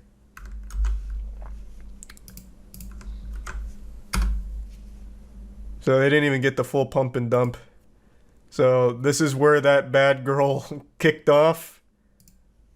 And here's their bet. I'll make this deal with you right here, right now. I'll make this deal with you right here, right now. Okay. Our coin launches and it doesn't do a minimum 20 to 30 or... I will change my name to Coffee. Mm-hmm. Fucking, I don't even know what your channel's called. What's the channel called? CoffeeZilla. CoffeeZilla. I will change my name to CoffeeZilla. I'll make this deal. Unfortunately, he didn't do it. He didn't change his fucking name. I haven't checked today, though. Maybe it did hit 20 bucks. Let's take a peek. It's now at 9 cents. I can't believe it. What? Man, I can't believe it didn't go to $20 or $30. Crazy. Criminal, even. Is nobody playing their game at the moment? It's the goddamn World of Warcraft killer on those battlegrounds. Up to 20% on staking rewards, all right? Now, if all of that sounds dumb, you can even get your friends to invest too. Every person you get gets £5. Okay, whoop-de-doo. Now, the last one we're gonna cover is Paradox Events, which to realize is a waste of money. This is the only way to get rich in 2022 without starting up a business from scratch. For every person that you refer to Anniotali University, you get £15. Now, I confronted... God, I hate that so fucking much. That it's one of my biggest gripes, those guru programs. And people, for some reason, buy in and then fight tooth and nail for them. You just train your own little warriors, your own little cult. No, I think saying that this is the only way you're going to get rich is wrong. People don't get rich on affiliate programs? People don't make a living. It's not the No. You say, I found the only way to get rich. But also, no. Knowledge. I would be so curious if there is anyone that has ever got rich from affiliate programs. I would be shocked. Like, not... Obviously, at the top level, affiliate programs are great for the gurus. They make millions. I'm talking like a normal, just random person. Yes, I am a career affiliate promoter. I bring people to this goober's university for money. And now I own 5 Ferraris in this garage. I'm doing a bit of businesses. We've done, alhamdulillah, we've done all right. Very and good. now we're just celebrating life in the sense that life is step by step, thank 100%, 100%. Wait, how's Money Kicks talking about life is step by step? You don't understand, What was your Coffee. step one? Being the son of a billionaire? What? You what don't was get your it. step You just two? don't get like it. at that point, is he just talking to people like, hey, have you tried step one yet? Now, this is the whole crew. Yeah, he was just, again, born rich. Dad's a billionaire. Yeah, the video he's showing is this one as well. So Money Kicks posted this right before the speed stream. Oh my god, he took it down. Okay, unlucky. Okay, I guess I should have saved it. It was spending a day with a crypto billionaire and I show speed. That was the clip that he got it from. But it was a rough video. It was rough. So that's just what it sounds like to me, and apparently to a lot of children and teenagers. So I think it's probably gonna flop. But now that you understand what Paradox is, it's time to go back to I Show Speed, trying to keep his chat from figuring out what's going on. Oh, yeah. All right, so look. It's cool now. Relax. Yo, no. Relax. Why listen to the chat? You see no more scam. Trust me. The microphone. I know. I'm just trying to make... No. Bro, you know what I'm doing, bro. Oof. I'm not gonna say that, but then it's gonna be obvious, bro. Yeah, I think it's a little too late for that. Stop spamming. I'm not a scammer, bro. Why they keep spamming? Bro, I'm not a scammer, dog. I made a little mistake, that I wish I never did, but I'm not a scammer, bro. Now, at the very least, Speed apologized in the very next stream and looks like he cut ties with everything. So, this was pre-sale. They didn't go live on that day, I don't think. I think they went live yesterday. So, hopefully, no one in his audience lost any money on it. But what an absolutely reputational nuke he took there. Fucking bit a fat L, unfortunately. No one decided to do any level of thinking about that partnership there. But yeah, this Ronaldo impersonator moment was so special. It was so fucking good. They bring in the Ronaldo impersonator, play it off like the real Ronaldo, so they hyped it up for a long time. They're like, if we get enough Paradox Metaverse to the moon in the chat, we'll bring out something special. Go follow the Twitter, here's the Twitter, go follow it. And they got 2,000 followers. They're like, oh fuck, that just unlocked it. Turn around, Speed, close your eyes. We got a special surprise for you. Guess in the chat who it's gonna be. And then Paradox Metaverse to the moon. And they bring out fake Ronaldo. They bring out Chris Orlando here. And they all play it off like it's the real Ronaldo. And almost immediately in the chat, people are like, what the fuck? That's not Ronaldo. It was quite an obvious joke. Not to everybody, though. In fact, if you go on Twitter right now, Speed posted a picture with the impersonator. There are still so many of his fans that think he met the real Ronaldo, and they were reflecting on this stream, and like, it was great to see Ronaldo socialize with you like that, and he knows who you are because he did one of Speed's things. They're like, holy shit, Ronaldo actually knows who you are. So there are a lot of them that really believed it was the real deal. They were trolling. You like to think that, but I just don't believe it. You have to remember, a lot of his audience is kids as well. It's of course important to mention that during the stream they do eventually drop it and reveal it's not the real Ronaldo, it's an impersonator. It's not Cristiano Ronaldo, it's Christopher Rowland. But I think a lot of the kids only focused on the part that went viral, which was Speed's reaction to meeting Ronaldo, where he's yelling and screaming and shit and hugging him. So a lot of them still, to this day, believe that he actually has met Ronaldo because of this moment. Why did he destroy the PS5s? He thought it'd be comedic? I don't know. That was bad. Like, even before all the crypto shit started, they led with the PS5 stuff and he was breaking it and immediately turned chat against him. I don't know why you'd ever do that. I hate that shit. That was a trend back in like 2009 or whatever, whenever the PS3 came out. Going to GameStop, midnight release for PS3 and breaking it. And it was always so fucking douchey. And it is still douchey to this day. Why? I don't know, man. They must have thought that it was a good joke. I don't watch a ton of Speed streams, I'll be the first to admit. I am familiar with him to some level. but it's just not my cup of tea. I'm sure most of you know I'm not really big into the really loud equals entertaining stuff. And that's mainly his brand, so it's just not for me. So I don't know what the breaking PS5s was for. Maybe because it makes a loud noise, or it's destructive, shocking. I don't know. The fake Ronaldo came out on TikTok and said they specifically asked him not to say a word or they wouldn't pay him.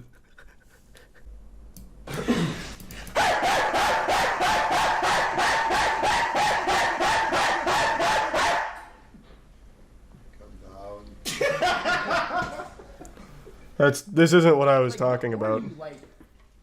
What are you? Are you like Ronaldo brother? Chat, who is this guy? And the resub Fuzzy and Abby and Phony. Yep, that's that whole situation. Pretty wacky stuff. Yeah, unfortunately, the title of the video is not misleading. Mr. Lonely himself, Akon, is behind a massive scam. If any of you watching grew up in the 90s or early 2000s, I'm sure that name rings a lot of bells because Akon is an artist who was responsible for some absolutely iconic boner jams back in the day. And a few years ago, he decided to pitch a city, Akon City, which would be powered by the blockchain and have their own form of currency called Acoin. And I've got to tell you, the design documents here, the blueprints, the renders of what Akon City could look like are so outrageous it almost makes the Willy Wonka experience look like a good idea. I feel like everyone who takes even a glance at the proposed Akon City documents will immediately write it off as being impossible and just a load of baloney. And they'd be 100% right in that assumption. This will never happen. This city looks like something out of Final Fantasy. It's just not really feasible. Yet, Akon, as well as other collaborators, are doing their best to try and make it a reality. Though after years of work, the only thing they have to show for it is a single welcome center that has a graffitied picture of Akon on the side. And it doesn't really welcome you to anything because there's nothing to show for it. It just welcomes you to something that's emptier than my colon after eating Greek yogurt first thing in the morning. It takes you to basically just an empty field, though there is a single building skeleton there that has a staircase and that's it, and then just a bunch of cattle roaming freely. So there is no real progress being made on Akon City, and it really seems like from the beginning this was supposed to be just either a full-blown scam or just a narcissistic ego piece for Akon. Because it makes no sense why Akon would introduce a cryptocurrency to Akon City when a lot of African regions already use cryptocurrency in their day-to-day lives. If he was really trying to make this a real thing that wasn't just trying to take advantage and exploit people, it would have made more sense for him to just use the already established Bitcoin or Ethereum, which is prevalent throughout Africa. But instead he introduced his own cryptocurrency and said, "I am the bank." He also is the douchebag behind Acoin fucking a ton of early investors. So they actually did sell Acoin, and a lot of people bought into it, and then it immediately collapsed. It went from a 132% gain to a 60% loss, and then started offering refunds. And all these investors, when trying to get their refund, basically just got cold-shouldered and never got their refunds for this. They basically just got rugged like everyone else with the crypto boom a few years ago. But anyway, I recommend checking out Patrick Cece's video for an in-depth look at a lot of what went on behind the scenes at Akon City and Akon himself here. I want to show you what Akon City was supposed to look like and how fucking stupid this entire project seems just from like an outside perspective. It really looks like an impossible to complete task that somehow Akon promised would be done by 2024, and yet all they have right now is like a bare bones welcome center and like a single like skeleton of another building. That's about as bad as the Soulja Boy Game Boy.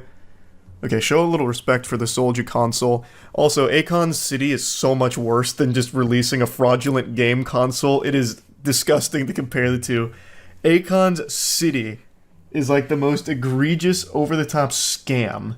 Like, it's so much worse. Akon actually has a video showcasing it. Look up, "This is Akon City." I don't think I ever saw this. I only ever read about Akon City. So here's the entertainment district. What are these? These aren't even buildings. This looks like when you go into Roller Coaster Tycoon and fuck up the terrain. Well, who's your architect? This is what it looks like when you, like, actually trip acid for the first time. It's even bad CG. Yeah. It's melted. Yeah, I guess their chief architect is Salvador Dali. Brought him back with the Akon City in-house necromancer. The Tech District? What does this mean? Tech 003421? What tech what? What is the tech? What are they doing here? Lex Luthor live here or something? What does this mean? What does it mean? Butt Plug City. Yeah, I mean, not wrong. This all does look like something you'd find on Bad Dragon. Health and safety. Wait. Hold on. Oh, wait, it's this building. I thought he just reused Tech 001 here for the health and safety building, but it's this building. They're just side by side. Yeah.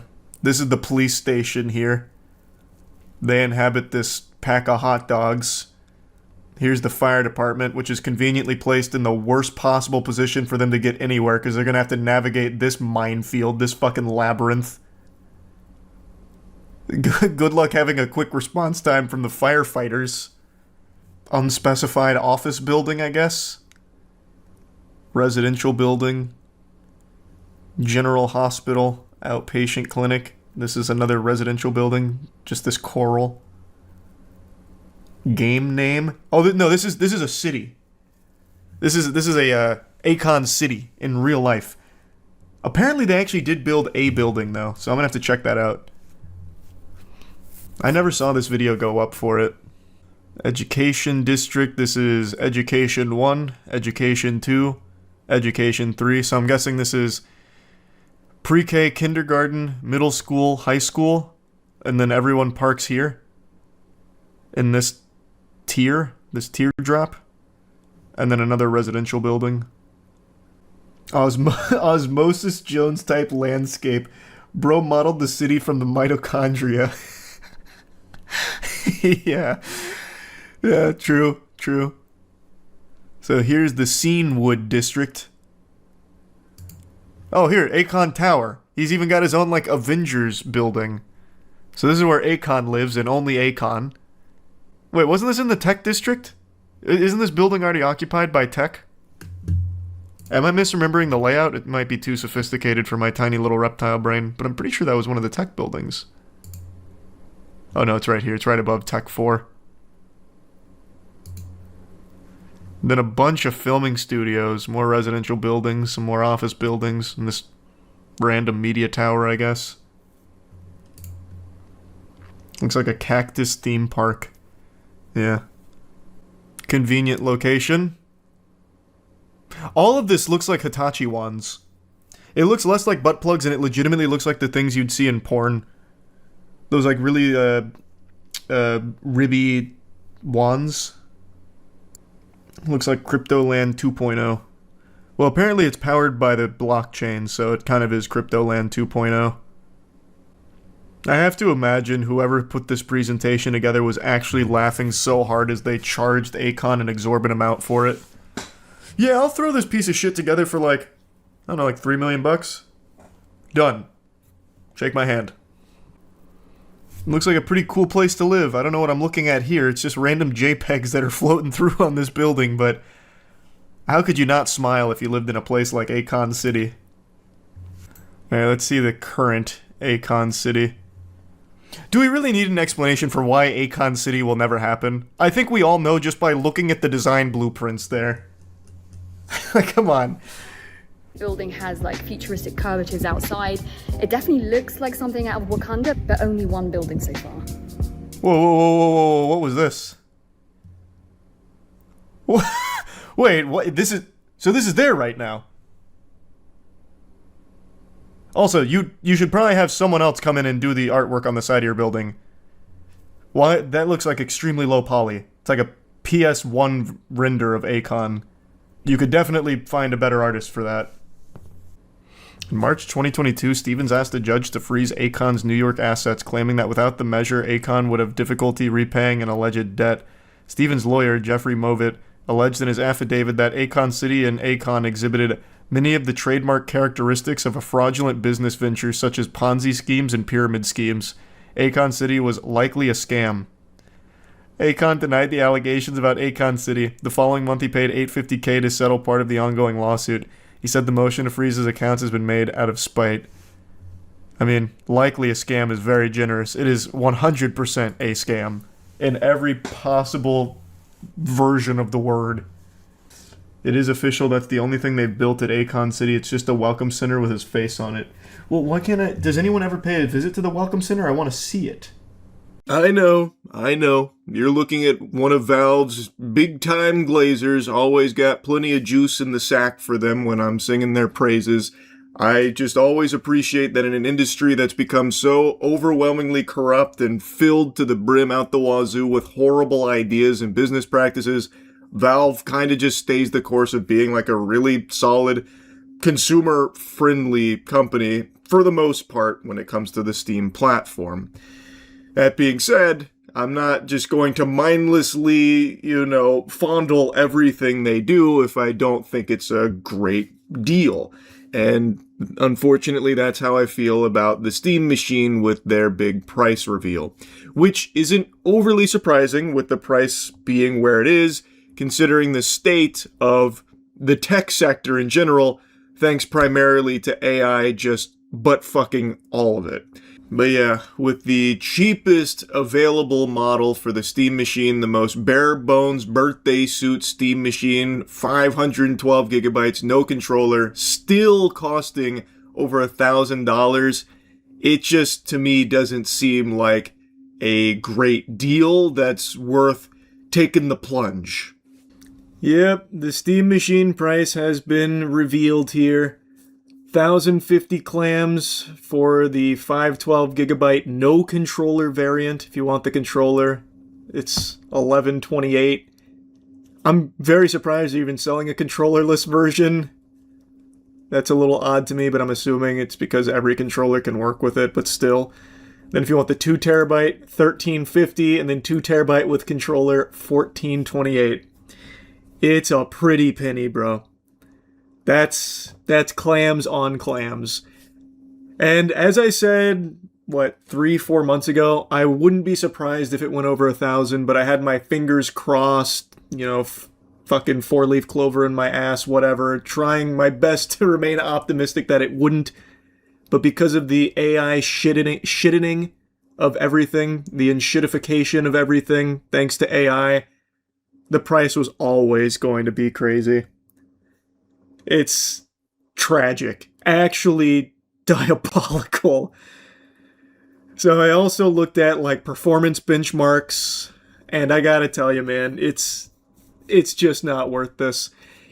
I was never super sold on me being the target demographic for a Steam machine because it existed in that limbo of being an entry-level PC that's also not an amazing console. And according to what I was reading here and showing some of it, the PS5 beats it in quite a few places, marginally. And the PS5 is a few $100s cheaper. So if you're gonna go with console gaming, you probably would just go with a PS5, unless you really want access to Steam, which in that case, you'd be better off just doing a PC DIY. Because I saw from Games Nexus, I think it was, they put together an equally, if not better, powerful DIY PC for a bit less than the Steam machine.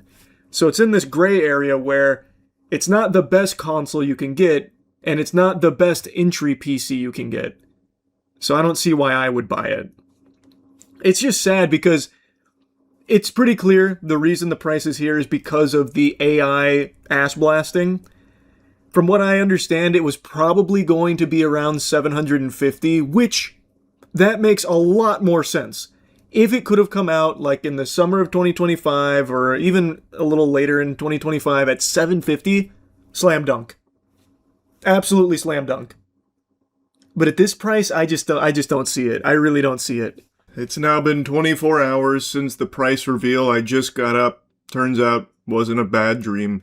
It is going to stick around this price, and again, I recognize it's not where Valve wanted it to be, But with the state of AI being a miasma that infects and ruins everything it touches, rots everything, and drives the price up on everything, this is where it's gotta be.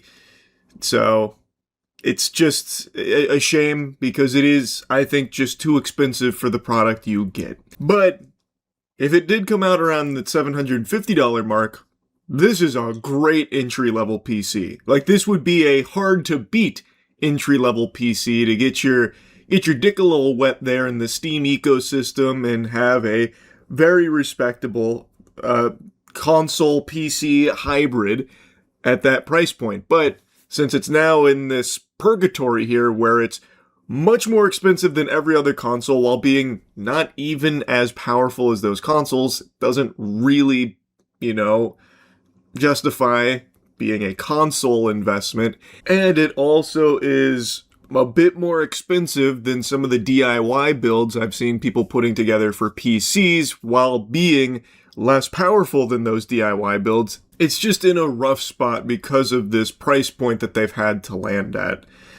And again, I know it's not entirely their fault, but it is what it is. So at this price point, I just don't really see it being amazing value that everyone should be fucking crawling all over themselves to get their hands on.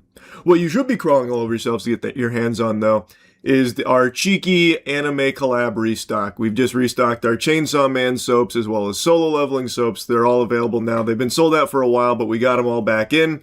So you can go to usecheeky.com right now if you're interested in getting the best soap in the universe, and if you're a fan of those anime, we got the best scents for it.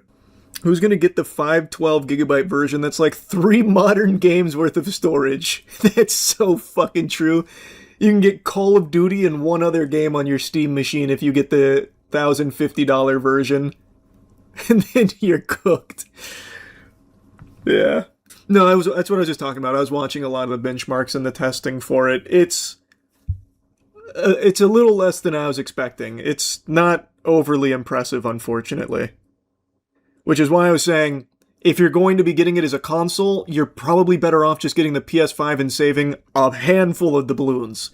The only reason you would get this, if you are a console gamer, is if you want access to Steam, but in that case, just build a PC and then hook it to your TV. Because again, like I said, I'm pretty sure it was Game Nexus. Games Nexus showed that you can DIY, build your own PC that's a little bit more powerful than the Steam machine for a little bit less. So like the value's just really not there. Gaming is such an expensive hobby now. Isn't that crazy? Like, you would expect as technology continues to develop and advance, that prices would be coming down. As we get better and more efficient and just have more options, you would expect we'd be getting cheaper and cheaper and cheaper, but it's going the opposite direction now. And it's all because of fucking AI. It has completely bucked what was supposed to be the trend we'd be experiencing. It is literally because of AI. Not all because of AI GPU shortages were happening, causing prices to go up. Okay, if you want to get into semantics, you could also point to crypto driving GPU prices through the roof. I get it, bro. Then how about we wrap it all together with tech degeneracy with these fucking bubbles? So like the crypto mining bubble, the AI bubble, like, yeah, fair enough. Fair enough, whatever. I'll give you that, fair enough. Crypto, nothing versus the massive industry that's AI. It is not to the level that AI is in terms of like a overwhelmingly detrimental impact, but he is right. GPU prices fucking exploded because of everyone and their mother trying to do crypto mining operations and such. Even Valve's not happy about this price. I bet. Again, bro, it's, as I said, I know that they are not responsible for why it ended up at this price. I get it. It doesn't change the fact that this is just not a deal I think is worth getting. I know that it's not Valve's decision. They were apparently eyeing a $750 price point, which, as I said, that would have been a fucking dunk. That would have been a slam dunk. That would have been a good deal. But at this, it's not. Do you think Valve would price down the machine if storage prices normalized? It's very rare for a company to do that. Like, it doesn't happen super often unless they're really in the dire straits. And I'm pretty confident this is still going to sell out. Like, I think just in the current climate of consume by all means, it's still going to sell very well for them. But you know what? I'd give Valve the benefit of the doubt. They've always been pretty decent when it comes to, like, valuing customers. If price is normalized, yeah, they might knock it down a bit. Have any of you heard of this? Mellow Mint? I'm curious. Overwhelmingly, no. And one guy who's lying saying yes. I saw this yesterday, and it is one of the most fascinating projects I've ever seen.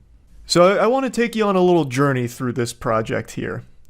So it's basically nothing, but it's nothing that they're selling for $107,000 for access to a music playlist.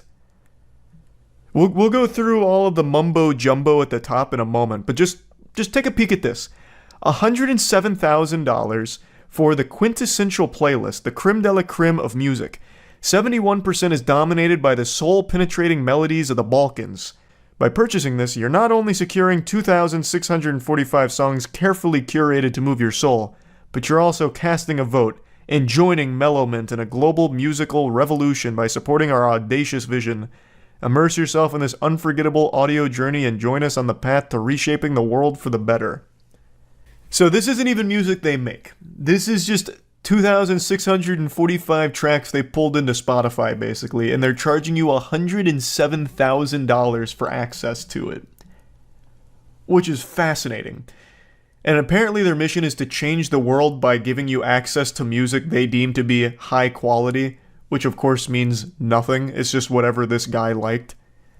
So if we go back to the top here of what Mellowmint is, I need to give you guys a look into pure lunacy. Because it's just a bunch of buzzwords that they had ChatGPT spit out for them. Once upon a time in the kaleidoscopic landscape of the music universe, an innovative entity was born, Mellowmint. It wasn't just a brand, but a vision. A new dawn that promised to reduce human suffering worldwide using the power of music. The mastermind behind Mellowmint had a grand design, a plan so ambitious and beautiful that it was destined to unite people across the world. The guy speaks like he's in a fucking anime. Like, this is just the most egregious scam ever. Like, this actually seems like one of those Reddit posts from back during the, like, I am euphoric, not in this moment because of some phony god, but I'm enlightened by my own intelligence or whatever. It has that energy, but in 2023. Let's say that an influential icon, a trendsetter with a powerful voice, made an unexpected purchase. They invest into the most exclusive music playlist ever to be curated. An audacious act, sure to pique curiosity among fans. It wouldn't, though. If anyone bought this, you'd just be ridiculed, rightfully, and bullied, rightfully, for doing so. I don't know, that sounds like a good deal. Well, it is the most exclusive music playlist ever to be curated, so maybe I'll hear the 2,645 tracks and I'll get taller, I'll be happier, my beard will be fuller. It's all possible. The way he speaks about this makes it sound like it's a goddamn panacea to all the world's ailments. A story unravels as the world tunes into the influencer's content, mesmerized by the unique symphony of sounds found in the Mellowmint playlist. Excitement builds. The rhythm of Mellowmint hypnotizes the masses, launching a viral movement of unity, a symphony of shared experience. Like, I can already just hear their pinky out as they're typing this. As the echoes of Mellowmint reverberate, our vision broadens. Unexpected but very much needed musical collaborations start to happen on the global plane. We turn the volume up on our philanthropic efforts, launching our charity initiative. Music is our tool, and with it, we will orchestrate change. And it's not even their music. Like, if this was a band doing this, I wouldn't even care as much. I'd be like, you know what? This is a fun way of marketing your music. This is just one fucking goofball goober with stained undies that just took 2,600 songs he liked on Spotify and put them into a playlist. That's it. That's it. It's crazy. Why is this not illegal? Because well, good question, actually. I was going to say because you're getting exactly what you pay for, but he's promising that this music is somehow going to change the world, basically. So, I mean, that is very fraudulent. I don't know. It's criminally delusional. He should be locked up because this man belongs in Arkham Asylum with this shit. Our melody doesn't stop there. The world becomes our dance floor as we host immersive Mellowment branded parties worldwide. These events are symphonies of togetherness and celebration, amplified by the unique rhythm of our music. The world unites under the Mellowment banner celebrating life. The one world government becomes Mellowment. Everything rolls under Mellowment's umbrella thanks to this carefully curated musical playlist. If someone's dumb enough to pay for it and fall for it, that's on them. Oh, true. That is 100% on them. Meanwhile, Mellowment evolves into a stage for undiscovered talent. We cast the spotlight on the fresh, raw voices of budding artists and producers, giving their creativity a platform. Mellowment becomes not just a brand, but a cultural phenomenon. It brings a revolution, a shift in the very way we consume, create, and celebrate music. What shift? Other than having a $100,000 entry fee. That's the only change. You have a music playlist. Those have existed for 30 years. This isn't just an ambitious plan, it's a call to action for anyone who loves music, unity, and making a difference. With Mellowment, every beat is a step closer to a world where music is the true universal language of unity. By investing in this vision, you become a part of the symphony, an architect of this global phenomenon. They're using unity more often than the fucking game engine itself uses it. That word has lost all meaning for me right now. Like, I'm already forgetting that it's a real word. I think there's a 0% chance the guy behind this actually believes this, though. It's just all designated to try and get one big whale on board. The Mellowment goals for 2023-2024, making the world a better place through music one song at a time. What an incredibly difficult goal. How are you going to accomplish that in the next couple of months for 2023, or even in 2024? And how are you going to measure whether or not the world's a better place and whether or not it's because of your music playlist? Charity fundraiser launch, never happening. This just goes right into his little piggy bank. Celebrating life with Mellowment branded parties worldwide, again, never happening. No one would go unless you paid them to go, which you're not going to do. Showcasing and helping careers of fresh producers, talent and artists, connecting artists and producers worldwide and inspiring collaborations. Lil Pump 6ix9ine Future Travis Scott making a track on Jewel Marcel Murad type beat. EU beats in the following text.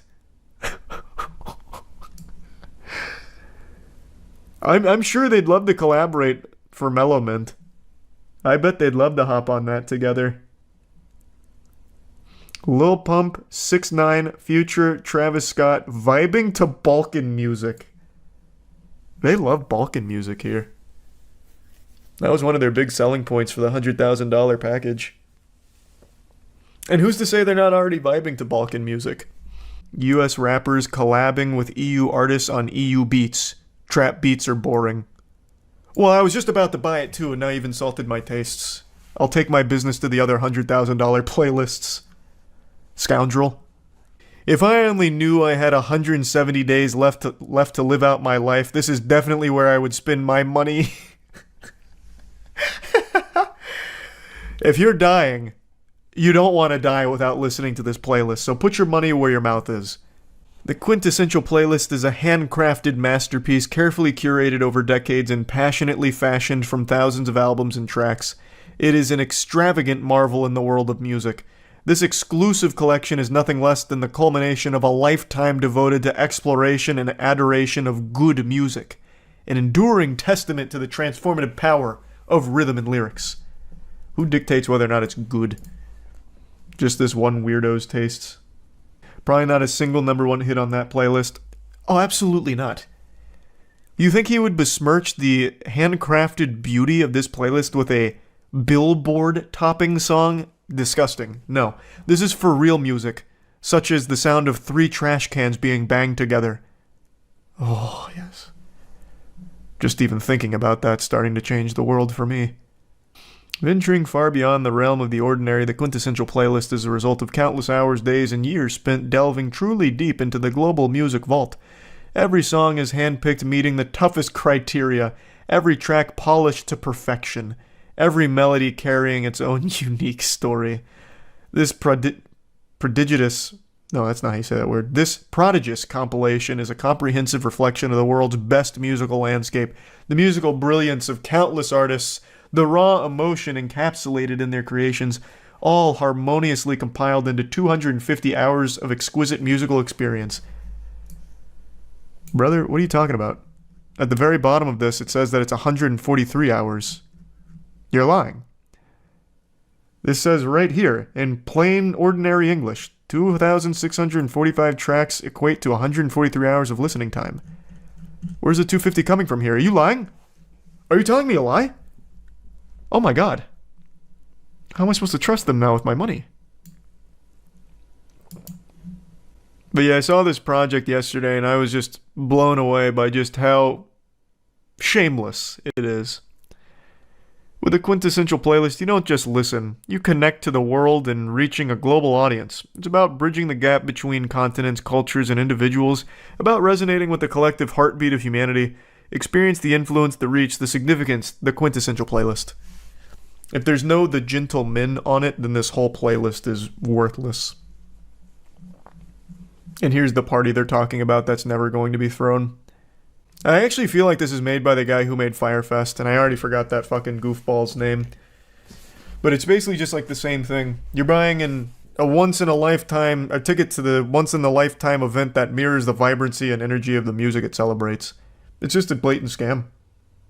That image was generated by AI, was it? Oh yeah, it was. The hands are fucked up. This actually is just an AI image. Cute. Well, I mean, he's not saying the party's been thrown yet. It's just, it's coming. And this is them showing you that. Oh! I never even scrolled down this far. There's a $35 taste test. Not ready to commit? No worries at all. The taste test will change your mind. Dip your toes into the boundless ocean of music with our sample offering. A finely curated selection of 17 extraordinary tracks gives you a small yet immersive glimpse into the mellow mint universe. Soul-stirring heart of Balkan tunes, electric energy of European rap pop, and an intoxicating whisper of sultry reggaeton. If you pay $35 for a fucking playlist, you deserve to go to jail. Straight up. And if you pay $107,000 for access to a playlist, you deserve to go to hell. Like, I don't know what to tell you. This is tragic. Very cool, though. That's the mellow mint difference. We might start seeing a subtle change in the world for the better, and we'll know who to thank for it. But he's delivering on everything he promised. It's most certainly life-changing, being $107,000 in debt. Oh, this, I would not have expected this. Here, the first thing that comes up when you go to the Mellow Mint Twitter is this tweet. The carbon emissions and global warming agenda is a globalistic construct. The climate is a dynamic system and there's so much to it. The Earth naturally cycles between hot and cold periods, which have been documented. It immediately goes into, like, this is all a globalistic agenda. When it's all about, listen to the Balkan music for $107,000, we're changing the world, unity, this and that. Very interesting. I've made a ton of videos making fun of those alpha male boot camps that charge desperate, gullible men tens of thousands of dollars to attend a course where they just get sprayed with a hose for 3 days and spit on and yelled at and get absolutely nothing of value out of it. And today I was made aware that there's a similar course for women. It's not exactly the same, but it's somewhat adjacent. It's not an alpha female course per se. You pay $2,000 to $4,000 to swing a stick in a forest while screaming. And it's supposed to be like this emotional release for things that are enraging you. Would you pay $4,000 to swing big sticks and scream in the woods with the aim of releasing your anger? Obviously, there's only one right answer to that question. Any sensible person on the planet would say, absolutely yes. It's more than worth it to go pay $2,000 to $4,000 to swing a fucking stick. Sign me up. I'm ready. That's something I can't do for free. Where am I gonna find a stick? It is imperative that we allow ourselves safe spaces to release this fiery, hot emotion from within us. So it's called the Rage Ritual Retreat. If you want a healthy way of releasing all of your anger just to scream, shout, let it all out, solo queue and Rainbow Six Siege. I guarantee after your second game you won't have a voice left because you'd be too busy yelling at your fucking teammates who are lobotomites. Now, dropping the sarcasm, this is just a blatant scam. Charging people up to $4,000 to swing a stick while yelling. I couldn't imagine a worse use of your money. You would get more value out of using $4,000 as toilet paper. I would actually say that is a better use of those dollar bills as opposed to spending them on this con artist. Like, there's not even an overhead cost here. It's like genius from the scammer's perspective. All you do is just go into a forest and give them sticks and tell them to yell. One of their big selling points, at least from what I can tell, is that this is a safe space to do it in, a controlled environment where there's going to be no judgment and no one's going to hear you. Bah humbug, what a load of fucking horseradish. It's not like the lead lady here, who you're about to meet, surveyed the entire area within 3 miles to ensure that it's a closed set that no one's going to infiltrate.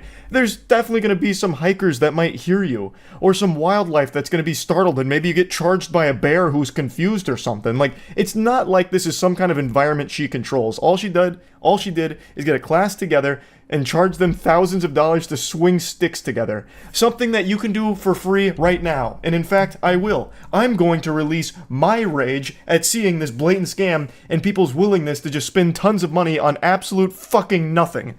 But I don't have a stick, so instead I'm using this bold and brash picture.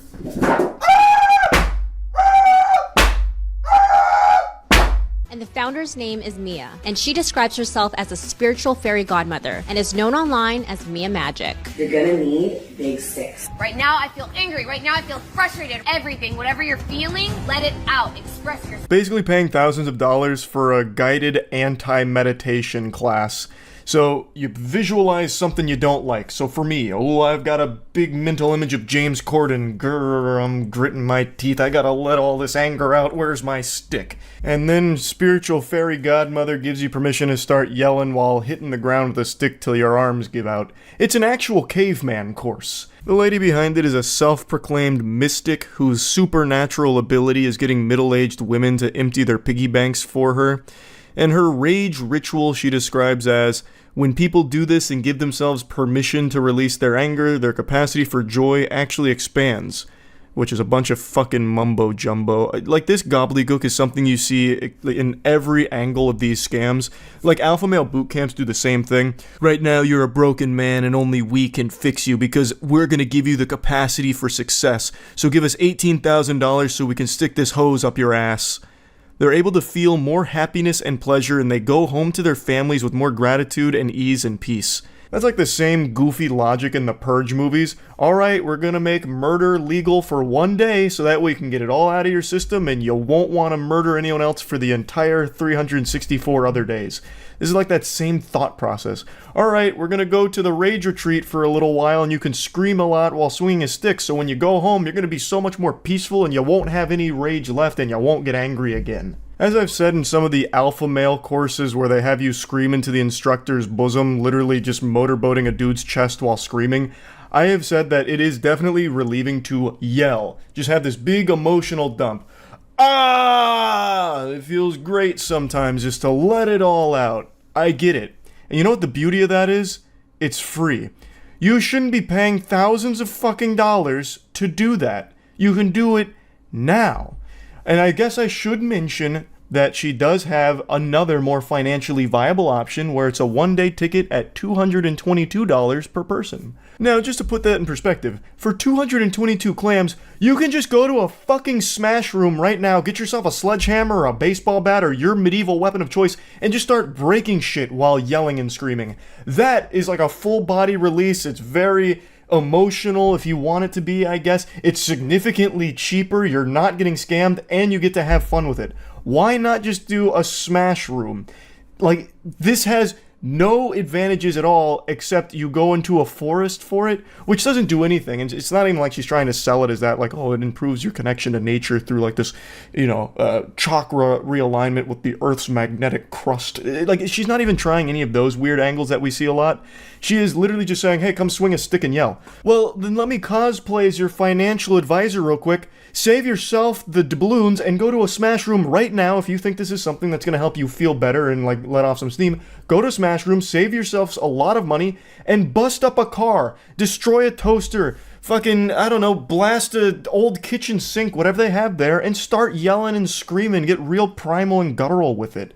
Like, there is no reason anyone should be paying thousands of dollars or even the couple hundred dollars to do this rage retreat. It's just a scam. Now, participants are encouraged to scream, to think of people and experiences that have wronged them, and swing big sticks for up to 20 minutes or until they can no longer move their arms as a way to release their emotions.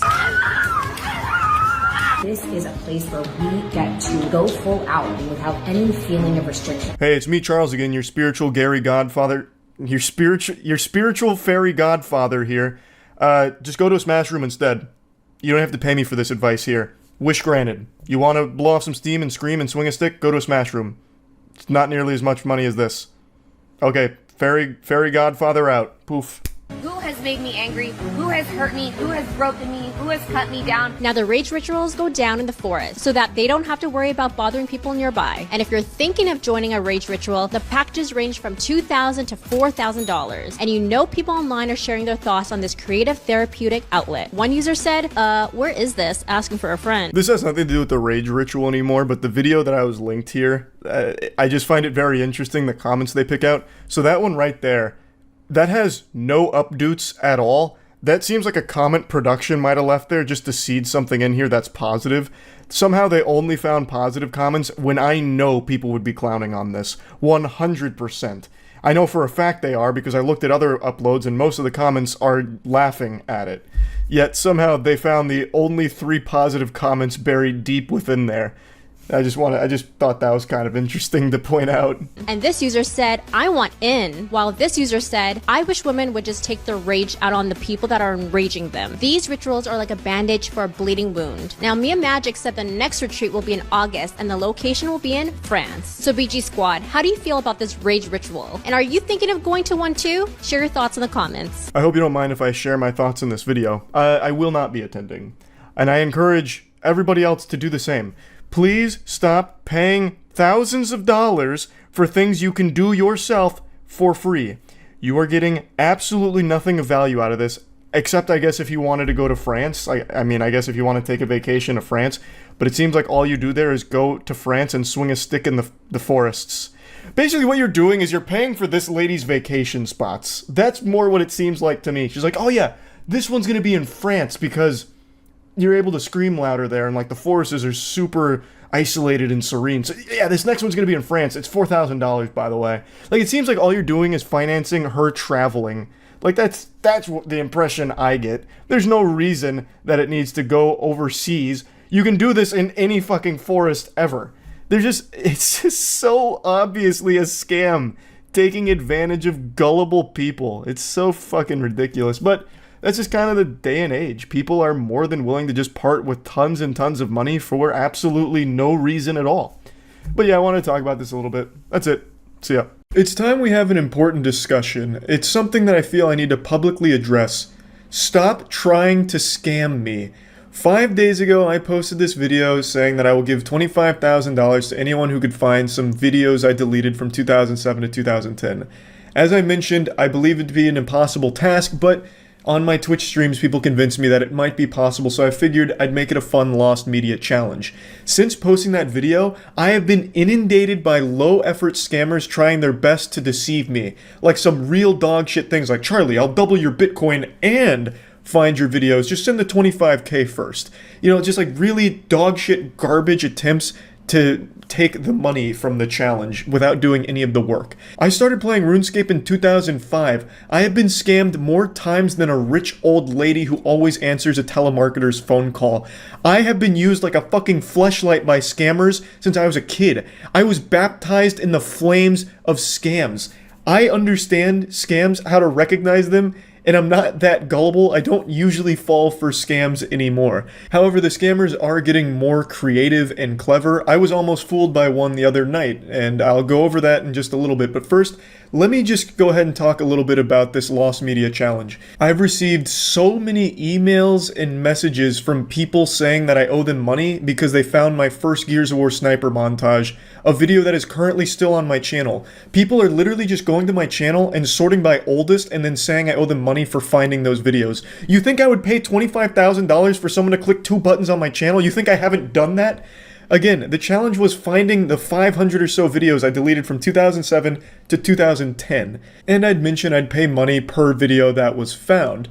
And because of this, people have just been sending me random links to old videos that are still on YouTube. All people are doing is typing in the name Critical or Mabo Insano on YouTube and sorting by upload date and going backwards, and they're sending me links to things like my Torquebo Ricochet montage, my Gears of War 2 minitage, Bull Talk montage, videos that still exist on YouTube on other people's channels because I sent them there. I never deleted those videos, I sent them there because those were montage hubs back in the day, so obviously I know about them. Those were never lost videos.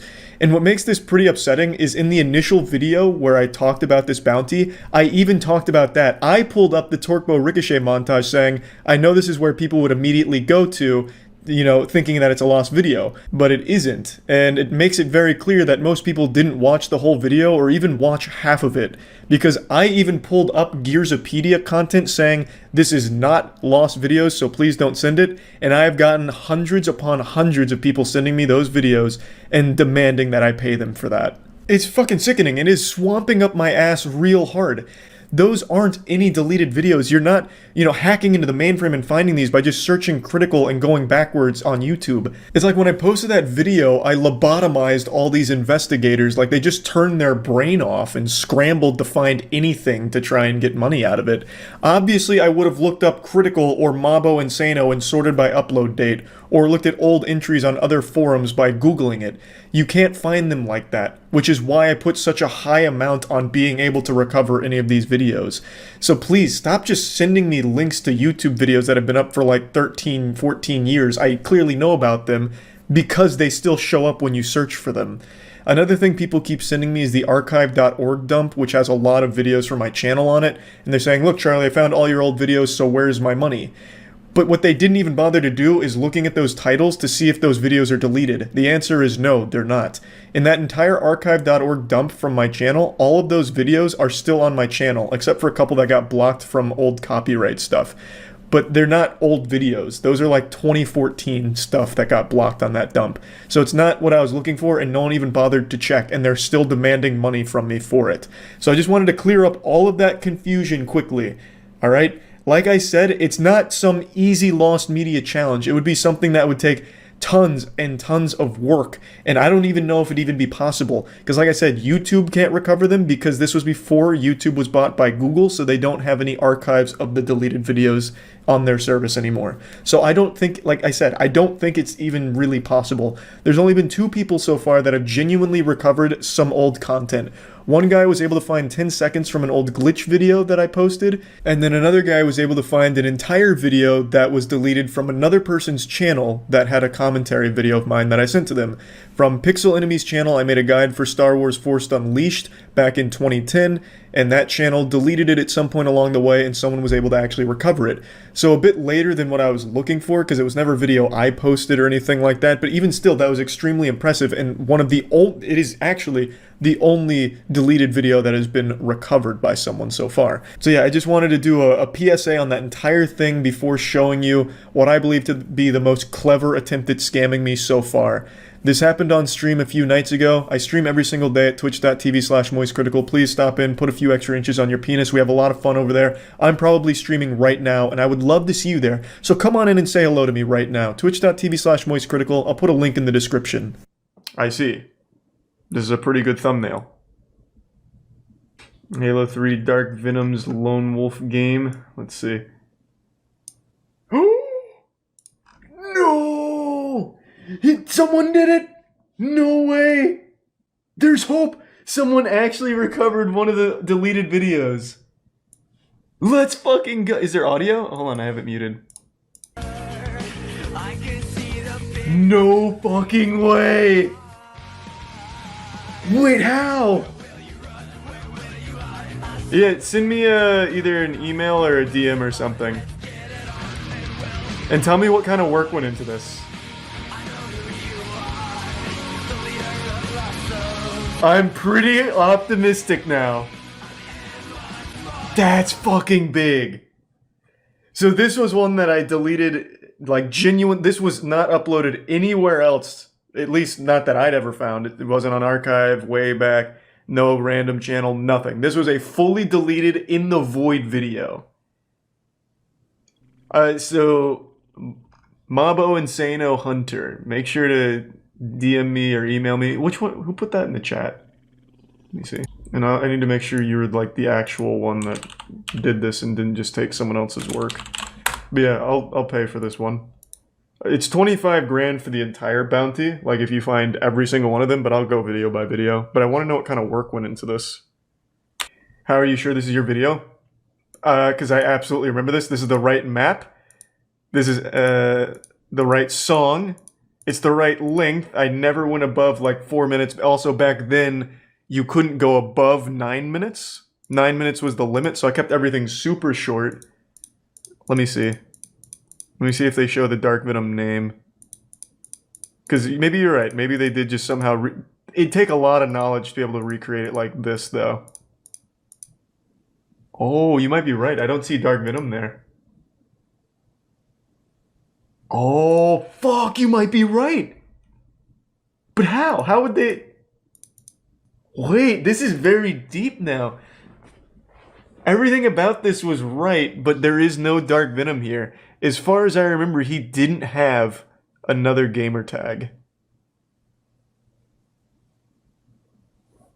Because you mentioned the song in your YouTube Bounty Hunter video. That is true, I did mention the song, but I never mentioned the map. I don't think. I don't think I ever mentioned the map. I can't really rely on like my memories of how the match looked, because that's not very reliable. Yeah, you're right, Ashy360 did post it first. Huh, that is very odd. There is no Dark Venom here. Thank you, Twitch chat, for looking out. So Ashy was first, for sure. Comment your name down here, or like your email or something, so I can get in touch. They could have found the map on one of the stills from your video. True. That's true. I also, but this again, I can't really rely too much on like my memory of the game itself. I don't think he even won the game. From what I recall, I don't remember him winning. I just remember him dropping a decent amount of kills, because like I said, we weren't good. We were never good. So him just doing well was like crazy to us. If you Google Lil John Paul 11, the guy's original channel pops up. Okay, let me see. The murder of John Paul I. That turned up nothing. You were right. That changed everything. I don't know what to believe, man. This has gotten very complicated. That means it's not recreated. That, again, that's why I'm saying it's very interesting. But if this was the Dark Venom game and he was, like, this is all genuine, his name wasn't John Paul. His name was Nelson. Not to throw the guy under, but I have good memory. I remember Dark Venom's name. His real name was Nelson. It wasn't John Paul. So I don't know why I'd have a Lil John Paul name. And I don't think he ever had another one, because I only ever played with him as Dark Venom. And I'm pretty sure when I posted this, this was the title. He got the title right. He's missing an A. It was Dark with 2 A's, but this is it. This is what I titled it. I'm pretty sure he was Dark Venom in that video. I don't recall him being on the Lil John Paul account. What this also could be is someone just found an old gameplay free-for-all on this map and then set it to the song that I used back in the day, since I did mention the song. So they could have found this footage, but it's also not on this channel. So who would have posted this? One of these fucking milk-drinking children that didn't even drop 5 kills? Yeah, it is fake. There's a video by Perplexian Films. So this video is a video from Perplexian Films? Or is this just your channel now? You're right! Those goddamn ruffians! They tried to fake it. Nice. Chat. How did you find this? Actual fucking galaxy brain. That's low. That's pretty goddamn low. Thank you, chat. Huge. You can fool me. Well, I wasn't totally convinced either. I was the one that noticed the name, just saying. But you can't fool Twitch chat. How the fuck did you find this? So they took his video, pixelated it a little. Well, actually, they didn't even really need to drop the quality because it was a 2010 video. And they just put the song to it. Fucked up, man. That's fucked up. Yeah, like I said, I don't think it's ever gonna happen. I don't think anyone will ever be able to recover those old videos. That's even more so scummy for the money aspect, but also just it's so immoral. You know how badly I want these videos back? To play with me like that? Ugh. You found it because Lil Jon is subbed to him. We have like real detectives in here. Thanks to give some spider in the prime horny. I wonder if I did contact them, what they would have said for how they recovered the video. Just fucking techno mumbo jumbo, just a bunch of jargon that doesn't make any sense. I tapped into the flux capacitors, vibrated at the correct kilojoules, recovered it from the ether. Damn, man, I got so fucking excited. In the UK right now, there's a product that's more valuable than gold that people are going absolutely wild and wacky over. It's Prime, which is the drink from KSI and Logan Paul. It's being treated like a holy elixir that's understocked and absolutely making people ravenous to get their hands on it. The Prime panic is sweeping the UK, and there will be no survivors. It's like the blood of Christ has been bottled and people can't help but just go fight for it. And it's not because of the taste that's led to this situation, it's because it's become something of a status symbol. Having it makes you cool if you're very young, and if you're very old, having it means you can charge a huge markup for it and scam those kids that are desperate for the attention that it brings online. So there's been a lot of videos of people fighting each other for it. I'll show you a couple of clips.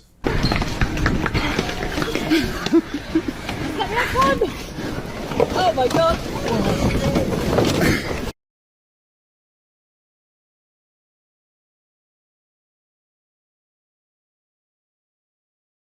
People getting in there, throwing hands, boxing each other out like it's basketball, getting ready for a rebound, all just to get their hands on some Prime. I've had it before because in the States it's not rare, it's not hard to come by. I could walk outside right now and find like an unopened pallet of Prime. It's really just in the UK that this hysteria is sweeping the entire nation. It's going absolutely crazy there. So I've tried it, I think it's good, I have no complaints, but I certainly wouldn't be beating some ass and being that desperate to get my hands on a bottle. But you know who is extremely desperate is a place called Wakey Wines that I just recently learned about. Their entire business right now revolves around reselling Prime at a huge price increase, all the way up to £100 for a single can or bottle of Prime. Usually a bottle will be about £2, but Wakey Wines is treating it like it's the fountain of youth juice here, selling it at 100 bottles, or £100 per bottle in some cases, and they're still successfully making sales. They've actually become extremely popular for this. A lot of people are buying it from them. That's how outrageous this whole thing is. Now I want to show you a great video that breaks it all down. This comes from a channel named Fat Memer, and I learned everything there is to learn about Wakey Wines here. You hear the Wakey Wines people made their own drink. What's special about Wakey Wines? They price gouge everything they sell. How are they successful then? Oh, here's a whole thing on it. Let me see. Mohammed and Abdul, aka the Wolves of Wakefield, have been hitting national headlines over the Wolves of Wakefield. I don't know anything about these guys. They seem like some real goofballs. I promise you, no one is calling them the Wolves of Wakefield besides them. They absolutely gave themselves that name. No shot anyone actually gives that much thought to them aside from like, wow, what a joke. the last few weeks for reselling Prime at extortionate prices and their viral videos. Ironically, they haven't become known for selling wine, but Prime. Now, of course, because KSI and Logan Paul, I'm assuming they sell more than that, though. They know that kids are willing to do anything to get their hands on this drink. For months. But why? But like, actually, why? I still don't see why people are fighting themselves over Prime in the UK. It is abundant in the States. I can go anywhere that sells drinks and they have, like, Prime filled to the fucking brim, literally leaking out of their toilets. It's everywhere. There's not that same chaos here. Why do kids in the UK want to fight each other for Prime? Even if it's from their favorite YouTubers, I don't really get it. Because you just drink it once and then you're done. Expensive and therefore cool. I guess that's kind of become like a pretty common thing. Like if something costs a lot, it's like a status symbol to have it. But it's not like you collect Prime. What, are they putting it in like an acrylic box and stacking it on their bookshelf? I doubt it. They probably get it, drink it for the sake of a TikTok, and then they're done. €100 down the shitter. They collect the bottles to flex on TikTok. Well, you can just order empty bottles though. The flex is they drink it. But it just seems like such a huge price for one TikTok of drinking Prime. With fluctuating prices between £15 and £30 for the standard Prime drink, and prices now reaching an eye-watering £100 a can for the brand new Prime Energy cans. Wakey Wines have taken I see. Okay, so the energy's an increased premium because it's newer. I'm assuming it's even more understocked. So now they're charging the moon for that shit. It's like an NFT at this point, goddamn. Which has led people to discover his dark past. In 2015, Mohammed received an 8-year jail sentence and served 4 years behind bars. At the time, it was reported that he pleaded guilty and was convicted of selling cocaine and heroin. With this... Yeah, it just reminded me of something totally unrelated to his charges. You guys ever see this video? It just resurfaced today. About the turtle that was smuggling $53 million worth of coke. Yeah, it was back in like 2017. There was a sea turtle that had $53 million worth of cocaine that was strapped to it. That was like fucking El Chapo's pet. They finally got him though. They finally got him. That bastard. He'd been importing this shit for years. 1,800 pounds worth. How long did the turtle serve for? I don't know. I didn't see anything about his trial. All I can tell you is Crash did not take it well after the flop of Finding Dory. Shit was rough. In all seriousness, I hope the turtle's alright. Yeah, I imagine they probably got the cocaine off of it and then just set it free again. Like, I don't think they actually threw it in cuffs or anything. I don't think it's currently sitting in, you know, county. Thanks, Recent Panda. Did I get the name of the turtle from Finding Nemo wrong? Isn't it Crash? It's Crash and Squirt, right? Why are you saying it's Crush? Oh my god, it is Crush. Oh, I'm such a fucking idiot. For my money now, I've got a shop. My dad bought me a shop, and I work hard, and I don't sell drugs now. So I just thought I put it out there rather than everybody else saying Azza's doing this, Azza's doing that, and I'm a changed person. I'm reformed. Thank you very much. Yeah, I see no reason to doubt him. He served his time. I think he doesn't even need to deal drugs anymore. He's selling something far more addictive, and that's clout. So he's able to easily tap into an even bigger market now. Like cocaine, yeah, I'm sure kids are gonna get cocaine somehow, but it's a lot harder than just going down to his shop and getting fucking Prime for €100. So it's I believe he probably doesn't deal drugs anymore. Amounts and high values. It shouldn't be worth £100 for a can of Prime, or 10, 15, 20 pounds for a bottle of Prime hydration. It's absolutely ridiculous and I hate it. To the owner of Wakey Wines, I mean, what you're doing is just unfair, and it's challenge him to a boxing match, beat his ass. It's not ethical, it's not nice. Although KSI drops the gauntlet. If you can beat me in boxing, you can actually double the price and I'll endorse it. But you lose, you shut down the shop. Make some high stakes out of it. Scalpers are dicks. Yep, no one likes scalpers, literally. I don't know how they're in business, to be honest. They must just be very lucky that some people are so starved for the clout of that TikTok flex of drinking the Prime that they'll pay the £100. But, yeah, no one likes them. Literally no one likes them. I think scalpers are probably like one of the only unanimously hated career paths in the world. Like, even a drug dealer, you can make some arguments for, like, a good drug dealer. He's peddling escapism. Well, he's doing it because he has to feed his family at home. With a scalper, no one's making those arguments. Scalpers just fucking suck across the board. I just checked, it's like 120 American dollars. Yeah, if you convert it to freedom units, it's over $100. It is outrageous. I mean, that's scalping in a nutshell, though. Fair play, Mo. In fact, if you're a kid and you're paying £100 for a bottle of Prime, then you deserve to get scammed. You've got to write the kid off. He's got no chance. You know what? I'll make an argument in defense of Wakey Wines. He's teaching kids an important lesson about getting scammed early. And hopefully, it'll be something that stays with them for the rest of their life. Like, wow, what a fucking idiot I was paying £100 for this bottle of Prime. Never doing that again. It's a low-level scam. It's very expensive for a kid. Very expensive in general. So it should be one that would resonate pretty profoundly, I would think. It's not the kid's money, it's the idiot parents. That's possible, I guess. Well, it'll teach the parents an important lesson about not raising a dumb kid. I don't know. Video emerged of Mo in a nightclub dancing the night away with women of the night. One Twitter user stated, sniffing lines, banging nines, and selling Prime. I mean, cool slogan. can you blame him? Put that on the store. He's paid his dues to society, and anyway, these kids wouldn't know how to spend their money properly. Wakey Wine seems to be going from strength to strength, and now even have their own song. Get my scent, you Wakey Wine. Oh! Wait! This is the Paradox Metaverse crypto place? Where the Amio Talio tried to get like Wakey Wines endorsement behind him and not even they were able to make anything out of it? That's crazy! Wow, they actually just do go scam to scam. So they're even in metaverse scams. Holy shit. Crypto scams. Wait, that's fucking wild. That's a full circle. They're just like this giant fleshlight that scams will filter through. Cool. Thank you so much for watching this video. Make sure to follow me on all of my socials. This is a great breakdown of it. I didn't know shit about them. Subscribe and comment below what you want to see next. Huge. Good work. That's interesting. What a nice little cameo from previous season supervillains with Paradox Metaverse crypto. How's that coin doing, by the way? Let's take a peek. Oh, jeepers. How did it all go so wrong? Oh, I can't believe it.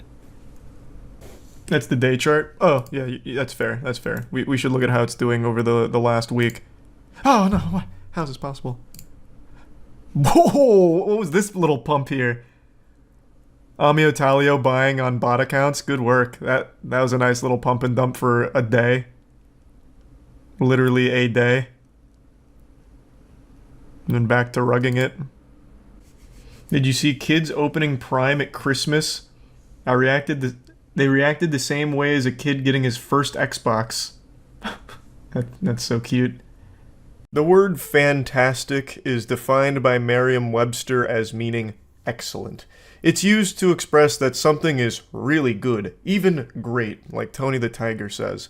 But this definition no longer holds any meaning in my eyes. When I see the word fantastic, forevermore I will now only think of the scam game company Fantastic, the absolute clowns responsible for the day before. It is a never-ending disaster. The rain won't stop falling, but it won't wash away the tears as players who have expected that this game to be good for over a year find out that they were the victims of a giant fucking scam. So Fantastic HQ posted their official statement today where they said this. They dropped this stinky bombshell. Today we announced the closure of Fantastic Studio. Unfortunately, the day before has failed financially and we lack the funds to continue. All income received is being used to pay off debts to our partners. The game has been out for 4 days and they're already throwing in the towel like, it's over. It's done.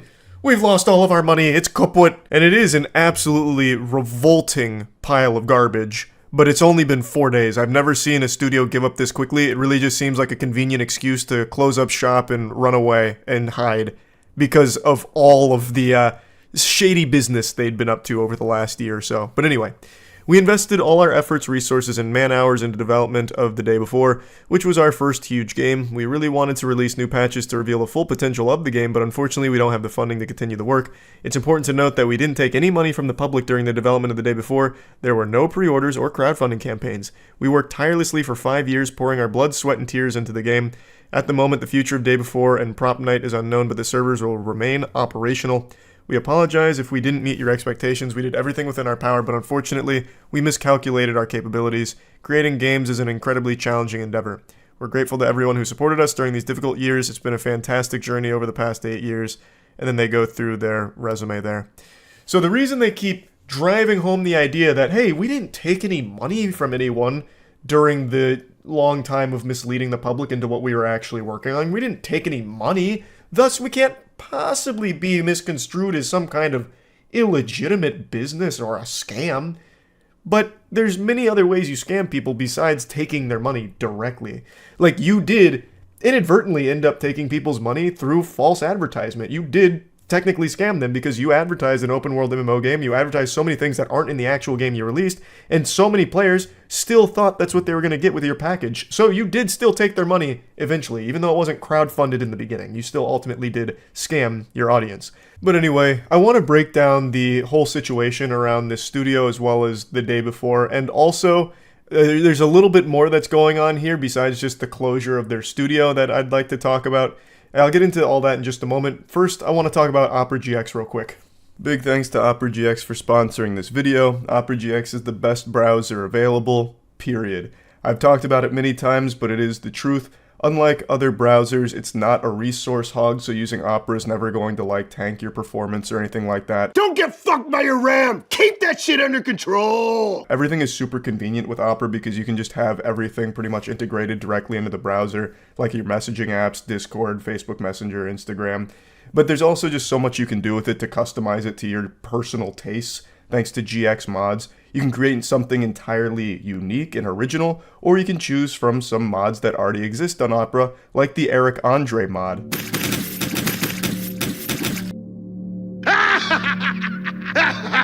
Customize sounds, wallpaper, colors.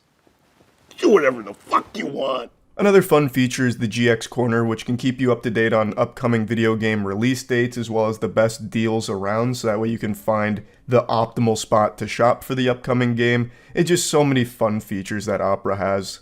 I highly recommend using Opera as your browser from this point forward. You can click the link in the description below to get started, and thanks again to Opera for sponsoring. Get Opera GX! Now, I'm just going to break down the basics of this if you haven't followed this story. It's something I've talked about for about a year now, and the game just came out, so it's being talked about again. I also just made a video on it. But the day before was Steam's most wishlisted game. It was a series of trailers that were advertising a product that never actually existed, and the developers, their studio, is called Fantastic. Thus, they're responsible for the most misleading marketing I've ever seen. That would be like me trying to market myself on Tinder as being 6'5". Like, you can't really tell in a lot of the photos, but eventually someone's going to find out that I'm not that tall. And that's exactly what happened with this game. Everything they were showcasing, this open world zombie game, never actually existed. So what happened is, what did release 4 days ago is this fucking mess, this wonky piece of shit that is unplayably bad. And it's clear that they never ever had that product they were showcasing for a year that people were so excited for. Now, I have a working game theory on what exactly led to all of this. I truly think Fantastic as a studio made all of these trailers to generate as much hype as possible to get an audience hooked on their idea, their concept, to try and sell it to investors, to get a lot of investor backing behind it. So they go through this nefarious plot. They do get a ton of people excited for the day before, most wishlisted game on Steam and all that. But maybe no investors ever bid. Maybe they never received any investor backing. So then maybe they felt as though they were pressured at that point. They had their ass held to the fire. They have all of these people demanding a game that they don't have and they don't have the ability to make. And perhaps they were fearful of a potential lawsuit for what they were doing. So then they cobbled together this piece of shit in their colon and poop it out onto Steam 4 days ago, and the rest is history. It's bad. Everyone hates it because it's really, really bad.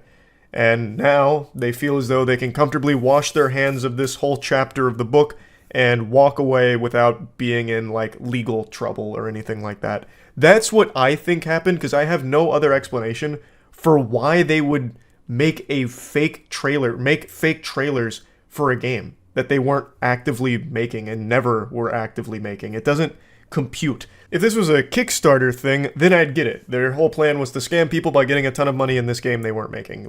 That happens all the time on Kickstarter. But here they weren't making money throughout this process of like misleading people. So what the fuck was the point? I can't quite figure it out. So this is the best theory I have for it. Now anyway, that's kind of the whole breakdown in a nutshell. Now I definitely want to mention that the game is no longer available for purchase anymore apparently. So everyone who's got the game has a rare gem on their hands because you can't buy it anymore. They closed the studio and they closed access to the game, which makes sense because how could they keep the game open if the studio's not there? Where the fuck would the money go? It'd just go into like an endless void. But it seems as though the goal for this group of goofballs is now to erase the day before from the internet entirely. To wipe its presence, just poof into the night, vanish. So people could move on and forget, and they could all go to their next big scam project perhaps. Because that seems to be the direction that they're trying to go. And also, it's worth mentioning, when the day before released, they themselves posted this bullet point list of very odd things. This is just a really fishy thing that went up, and it immediately sounded some alarm bells for me. On stream, I even said to one of the players, well, I didn't say it to him. There was a player in my day before lobby who was like, man, I can't wait for the updates to really smooth out this game. I said that that's never happening. I knew this game was never going to be updated. Like I mentioned, this feels as though they put it out because they felt they absolutely had to and they had no other choice but to produce something tangible. And now that they did, they run away and can pretend it never happened. And this bullet point list is the main thing that made me feel that way. So it's like, to our future player who will dive into the game on December 7th, we made this for you. So like almost a little victory lap, you know, it's a celebration together. We'll continue improving the game and adding content. That didn't age well. It didn't even make it a fucking week before they put her down, took it behind the barn. They then have a bunch of mumbo jumbo to the haters. To a person who didn't believe in us, we made this game for you too. We accept any kind of criticism and don't hold a grudge against you. Before we continue moving forward together, kindly allow us to note a few things. Please forgive us for not doing the best marketing and teasers. We learn something new and improve ourselves every single day. Jesus. you made teasers and marketing for something that never existed. And they also copied quite a bit of things from those as well. Please don't accuse us of scamming. That's not true. We didn't take a penny from anyone. Literally begging people to just stop calling them Scam Game, even though they are Scam Game Studio. Like this is still a scam. Please don't accuse us of asset flip. That's not true also. Our team worked day and night for 5 years to make our dream game a reality. Which is also not true because the actual fucking city map is an asset. They used assets. Like, I don't know why they're just blatantly lying about it. And then please don't underestimate our work. It wasn't easy. We are like you. We worked hard. And we're incredibly happy that our game will finally see the light of day for everyone to explore. Saw the light of day for 4 days. It didn't even make it long enough to learn how to crawl before you gave up on it. Well, it was always the plan to give up on it, clearly. I think that was designed from the beginning. They got a huge influx of cash. I think they had like a peak player count of like 30k. That's a lot of money. Like, that is actually a lot of money that they got up front for this fucking game, this pile of shit. So they did make a pretty penny off it, and then bounce. They just said, we're out. The whole thing is so scummy. I think everybody knew this game wasn't going to get any real support from this team. I think all of us were surprised they even put something out to begin with. That was the biggest shocker about any of this, that they actually produced something, even though it was barely functional and absolutely horrid to play. The fact they made something was such a surprising twist. But yeah, everything else besides that is not surprising. Them closing immediately after this comes out, after getting some money from the gamers, that super expected. I didn't think it'd be 4 days. I thought they'd close it after like a month or so of hosing people down and maybe like drip feeding a couple of meaningless updates here and there, perhaps, like maybe. I didn't expect it to be this quick, but yeah. That's kind of the whole story here, and I feel like that's probably where the legend of the day before ends. So yeah, that's about it. So yeah. Oh, actually, before that, I forgot to look at this.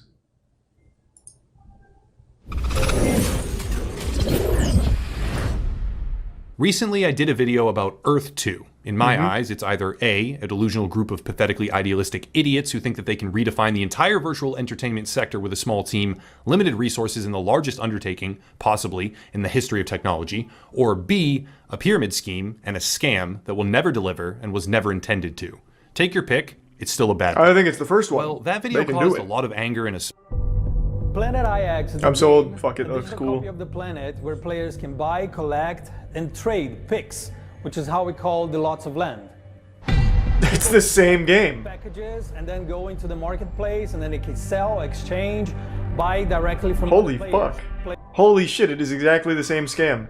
And we're gonna plant like tons and tons of trees. And those guys do not only plant trees, but they have like really beautiful social work happening. Who are The they? success of the game, the more players They also have 50 rocket the ships. more trees we're gonna plant, and we're gonna keep doing this We're beautiful. gonna plant social trees, we're work. gonna make laser But, like, eyes. gameplay, NFTs, cryptocurrency. This is the most etc. unapologetic scam I've ever seen. Just work. Soon we'll have tutorials online and showing like how easy this entire NFT world will be. This is actually That's shocking. a lot. That's a colossal amount, actually, because in just a minute 30 flat, this project manages to combine social and environmental activism, NFTs, crypto, It did a digital lot. world building, It gaming, did do a lot. loot boxes, and honestly a whole bunch more. But I think some most people just importantly, as need to per their get own scammed. advertised framework, they will launch in 3 separate Like if you put stages. money into Sound familiar? this, digital world will Like, apparently you change really the actual deserve world. it. And since I've now been accused many, it's easy to establish what Planet IX is once we establish what Crowd One is. And to do that, we need to look at their history and their business model. Jesus, how deep does it Crowd One go? self-advertises as some sort. Crowd One is a pyramid scheme, more commonly known today by those with an utter lack of intellectual competence as a multi-level marketing opportunity. Crowd One. Nobody represents calls the it that though. They just entrepreneurial call it a pyramid manifestation of scheme. Greed I and never hear that manipulation. tossed around The anymore. business model revolves around education. It's pretty much the standard practice for those who rely on colloquial turns of phrase as some sort of life-changing charade. And it is, of course. So what do you true here as buy? well. Crowd One skirts. I'm just gonna look it up myself. I don't get it. What the fuck do you buy with Crowd One? You buy quotes? Oh my god. I'm gonna bring up this website. Let me show you. If any of you, you're taking business courses in university, maybe you graduated with a degree and you're too smart to be scammed. Just in case. If you ever see a fucking site that has to say we are not an investment scheme, you're fucked. If you disregard something like this and still go in, you deserve whatever happens next. You absolutely deserve it. Within the very first paragraph of this website, it immediately gives you the biggest possible red flag. Literally, we aren't a scam. Trust us. But yeah, this looks like an absolute dog shit idea. And I still don't even get what it does. Like, I don't know what you're... Like, what is this shit, though? Like, you're buying nothing. You're buying Migster, who I'm guessing is like a cereal box mascot or something. I don't really get it. Like, I don't know how someone falls for this. Oh, here he is. A mobile gaming tournament platform, Migster. So you're paying for 12 months to a furry fan site? Like, what is it? Migster is a social gaming platform for you and your friends to play and take part in tournaments through online streaming.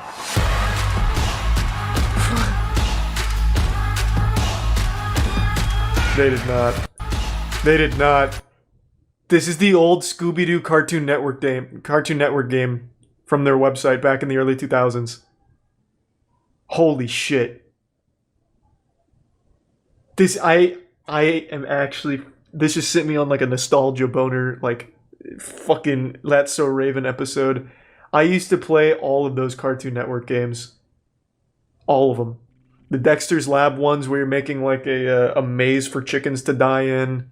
The Scooby-Doo one, Samurai Jack had a good one. Teen Titans, oh my god. Why is this being advertised in a 2021 product? Stream your favorite games. If you're trapped in a time vortex in 2002. Oh, Migster's calling, you better answer. What's that playful little guy want? Uh-oh. Christ, so when a tournament starts, your whole life is ruined. The Avengers called, we need you, ASAP. Stop what you're doing, you have to play the Scooby-Doo Flash game, right now. So much effort went into this trailer. My god, for one of the worst ideas I've ever seen.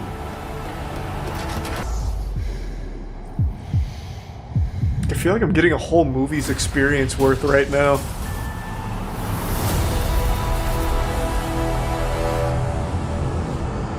Wow. Fuck. Alright, sign me up. That trailer was real cool. And let's see how Migster's doing now. So you pay for this payment plan for Migster access. But how is he doing? Do they have reviews of Migster on YouTube? Is there any Migster tubers? Matter natin, press nyo lang po yung... So, do you play any games? Automatic meron Here po we ba go. yung 1,000 credits. So, para saan po ba yung 1,000 credits na yun? So, para ano po ba yan? At nakikita na ang sobrang When dami does the gaming yung, start? Ano po katay nung... Alright, that didn't really answer any of my questions. Alright. So I didn't learn anything. But I am interested. What else do you pay for? With Mindo, you grow both personally and professionally. Explore courses like rhetorics and how to build your audience and become an entrepreneur. Travel benefits. With Life Trends, you get great discounts at hotels, travel, and cruises. I don't understand. With what?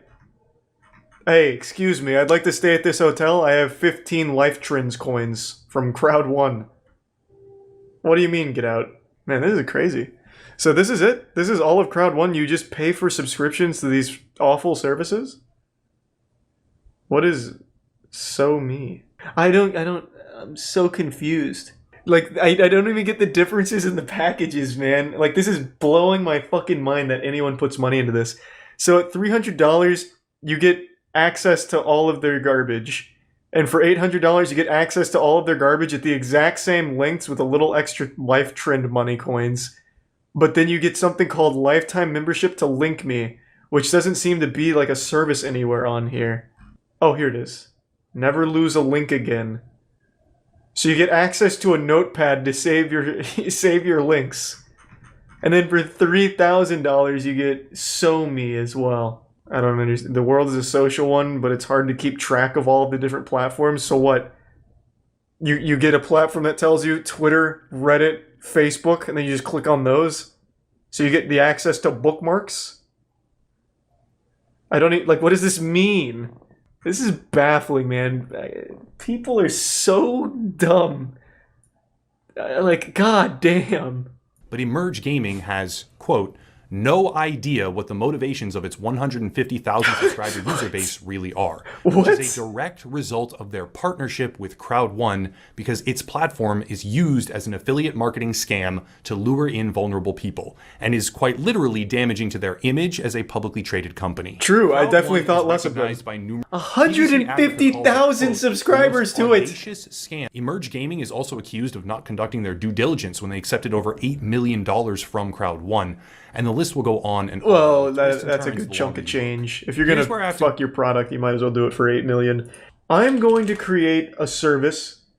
Doesn't exist. I'm just gonna make a cute mascot, and I'm just gonna like stealth launch a service, like a website somewhere, and just say, you know, like a subscription model, dumb tiers. And I'm just gonna see how many people just give money to something that just doesn't promise anything and just doesn't exist. I'm gonna fill the description, like make a real website filled with just buzzwords on buzzwords, but never actually say that there's going to be anything there, so I don't have to worry about fraud. It's literally just going to be a thing that people can put money into, and I'll just see how many people do it.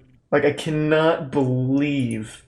Like, this one, Earth 2, okay, FOMO, right? People don't want to miss out, and Earth 2 promises, like, hey, if you buy this fucking tile on a grid, it might be worth something. You know, but this promises nothing. Absolutely nothing. And I'm on their Twitter right now. They say they have 1 million Migster subscribers, and I promise you that's a lie. And then there's one guy commented on this saying this is amazing and unbelievable. He misspelled unbelievable. Crazy. I don't doubt 150,000 subscribers though. I actually don't doubt it. To go rapid fire because the explanation would derail into an hour or more at least of links and affiliations. It's believable because it's not a scam. I can't tell if that's sarcastic or not. Please, I need to hear, for the love of God, tell me you're making a sarcastic comment, Baskin. I'll wait. We need to sit you down and like take away your access to spending money. Everyone in chat is on Migster. You're behind. Fuck! I'm gonna have to start streaming on Migster. Fuck! Yeah, what was I thinking? There are individual statements about the exact moment that Crowd1 devalued their promotional currency and robbed nearly everyone who was affiliated with them of what they had been working for by aggressively lobbying their friends and family to join this scam, such as Tor Anders Petero, who is known in his home country as the Pyramid King, and how once that information was discovered by BBC Africa, it got cleansed. Yeah, but this time it's different. The internet. This time he went That man legit. has openly stated numerous times This that is he real looks now. for and accepts leads on. He's targeting anyone trying to gamers. Start No one a betrays multi-level us. marketing scheme. Planet IX hasn't actually launched yet. It hasn't sucked tens of millions of dollars out of the pockets of Oh, but it people will. sold on a dream that doesn't exist. It to enrich a fucking few will. criminals at the top of the pyramid. Actually, maybe it has. It is, after all, marketing to a user base in the tens of millions under the global network that is Crowd1.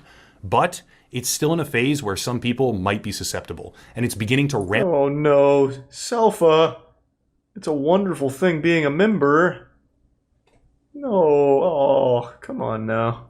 An ultimate ending that isn't a total investor wipeout based on the methodology and business I gotta practices hand it to the team though. They've been pyramid scheming for reality calls, years. it will be harsh. And they keep I wouldn't doing be it surprised successfully. At all if they take this particular video down or DMCA something or One of the send a guys is slap literally suit, called the king I of don't really pyramid care schemes, because and he it still needs to be makes said. another one. I Just see fine. it everywhere. Humanize it that if this entire thing falls apart, it's going to impact a lot of innocent people, not just the scammers who are stealing most of the money at the top. So it's a really complex problem.